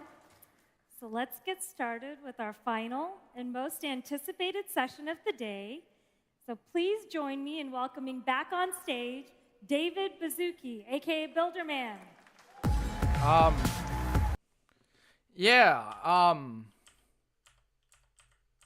think that's a cut in here. We got a lot of questions about our algorithm. So one is from Outlook G, and he wants to know, it's unclear what type of games Roblox is promoting. Can you share more on Roblox? Search and discovery is so valuable. It's a way a lot of new experiences bubble up. Yeah, because I wanna say something real quick. Because everyone see inside of our search and yeah, because it actually players, if we're personalizing. Yeah. But yeah, there you guys have it. There you guys have it. We've been streaming for like 3 hours, to be honest. We've been streaming for over 3 hours. I am telling you guys. For over 3 hours. 3 hours. I could you not. I could you not. Wow. Well, there you guys have it. There you guys have it. So now we've talked about what's new of this game. We actually talk about the AI. We actually talk about the AI of Roblox Studio. You can actually use the AI to create of any game. Now, PlayStation is coming to Roblox by next month, which is actually amazing. It's been a year, but it's actually amazing. I could you not. Well, there you guys have it. Bloxford. How do I say? I could you not. We actually voted Bloxford. I voted Bloxford.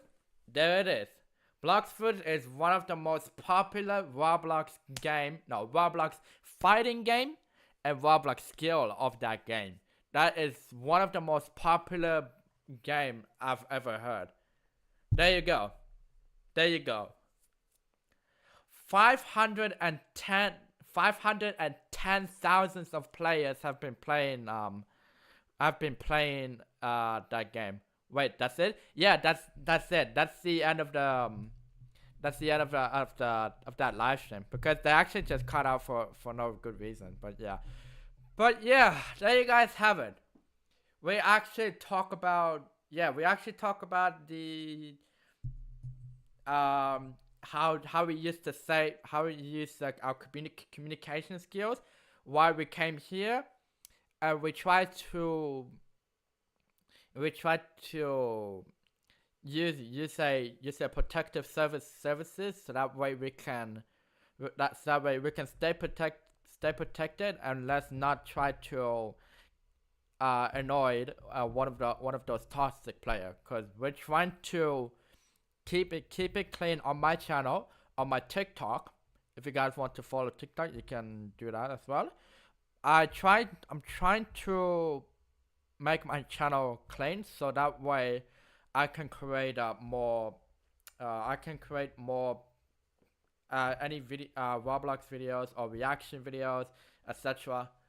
But yeah, that's what I'm trying to do. But yeah, yeah. So anyway, I guess that's it. Yep, PlayStation. I thought PlayStation is not coming. It's not coming to Roblox on this year. There you go. Roblox is coming to PlayStation. It's been a year, my god. How wow! It's been a year, to be honest.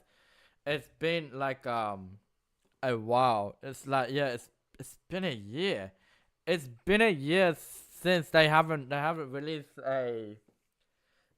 They didn't announce that that Roblox is coming to PlayStation. They didn't announce it, but now they've announced that Roblox will be coming to PlayStation next month. That's actually in October.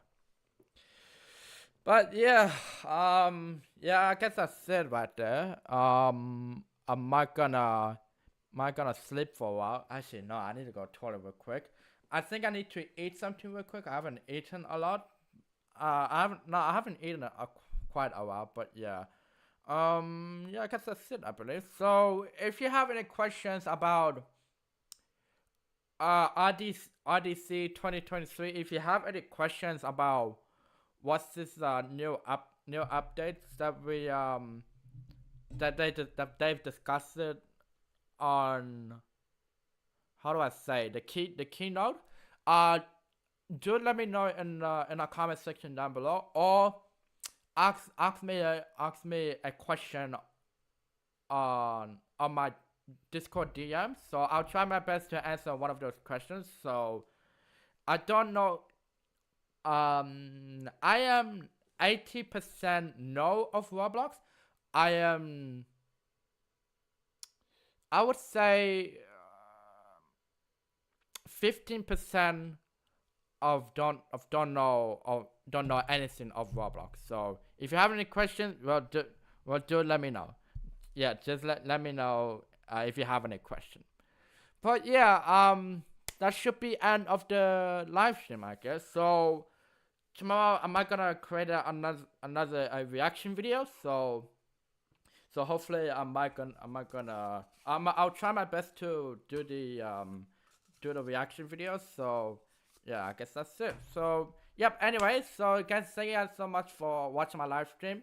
I really appreciated that you guys joined on my live stream watching the RDC 2023 keynote.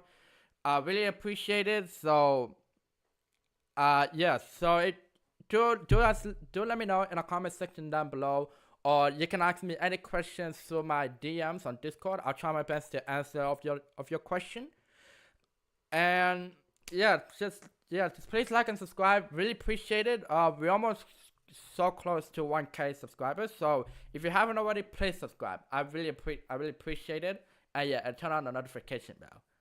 So yeah, I guess that's it. So thank you guys so much. I do really appreciate it. So yeah, let's keep our community safe and protected and stay clean. So because I want to try my best to create more videos so that way I don't want to get less procrastination of my channel. So yep, that's the end of it. So thank you guys so much. New videos coming up. Yep. Okay. Cool. Yeah, new videos is coming up tomorrow. Yeah. I don't think. Yeah, we're gonna talk about the updates. Wilson. We're gonna talk about the updates. Maybe tomorrow. I don't know if I can do it tomorrow. If I'm busy or not. I'm not quite sure if I'm gonna do another update for Roblox maybe tomorrow, because I probably be busy tomorrow because I'm not gonna do a reaction video. But yeah, anyway, we're gonna talk about more Roblox updates. I don't know, possibly tomorrow because I'm not quite sure if I can do a live stream for tomorrow. But yeah, anyway, so I hope you guys enjoyed it. Thank you guys so much, and hopefully I will see you guys in my next live stream. Possibly tomorrow we can do a live stream for a Q&A live stream. But anyways, thank you guys so much. I really love you guys so much. Thank you all so much for being a fan, and I'll see you guys next time. Have a great day. Bye bye.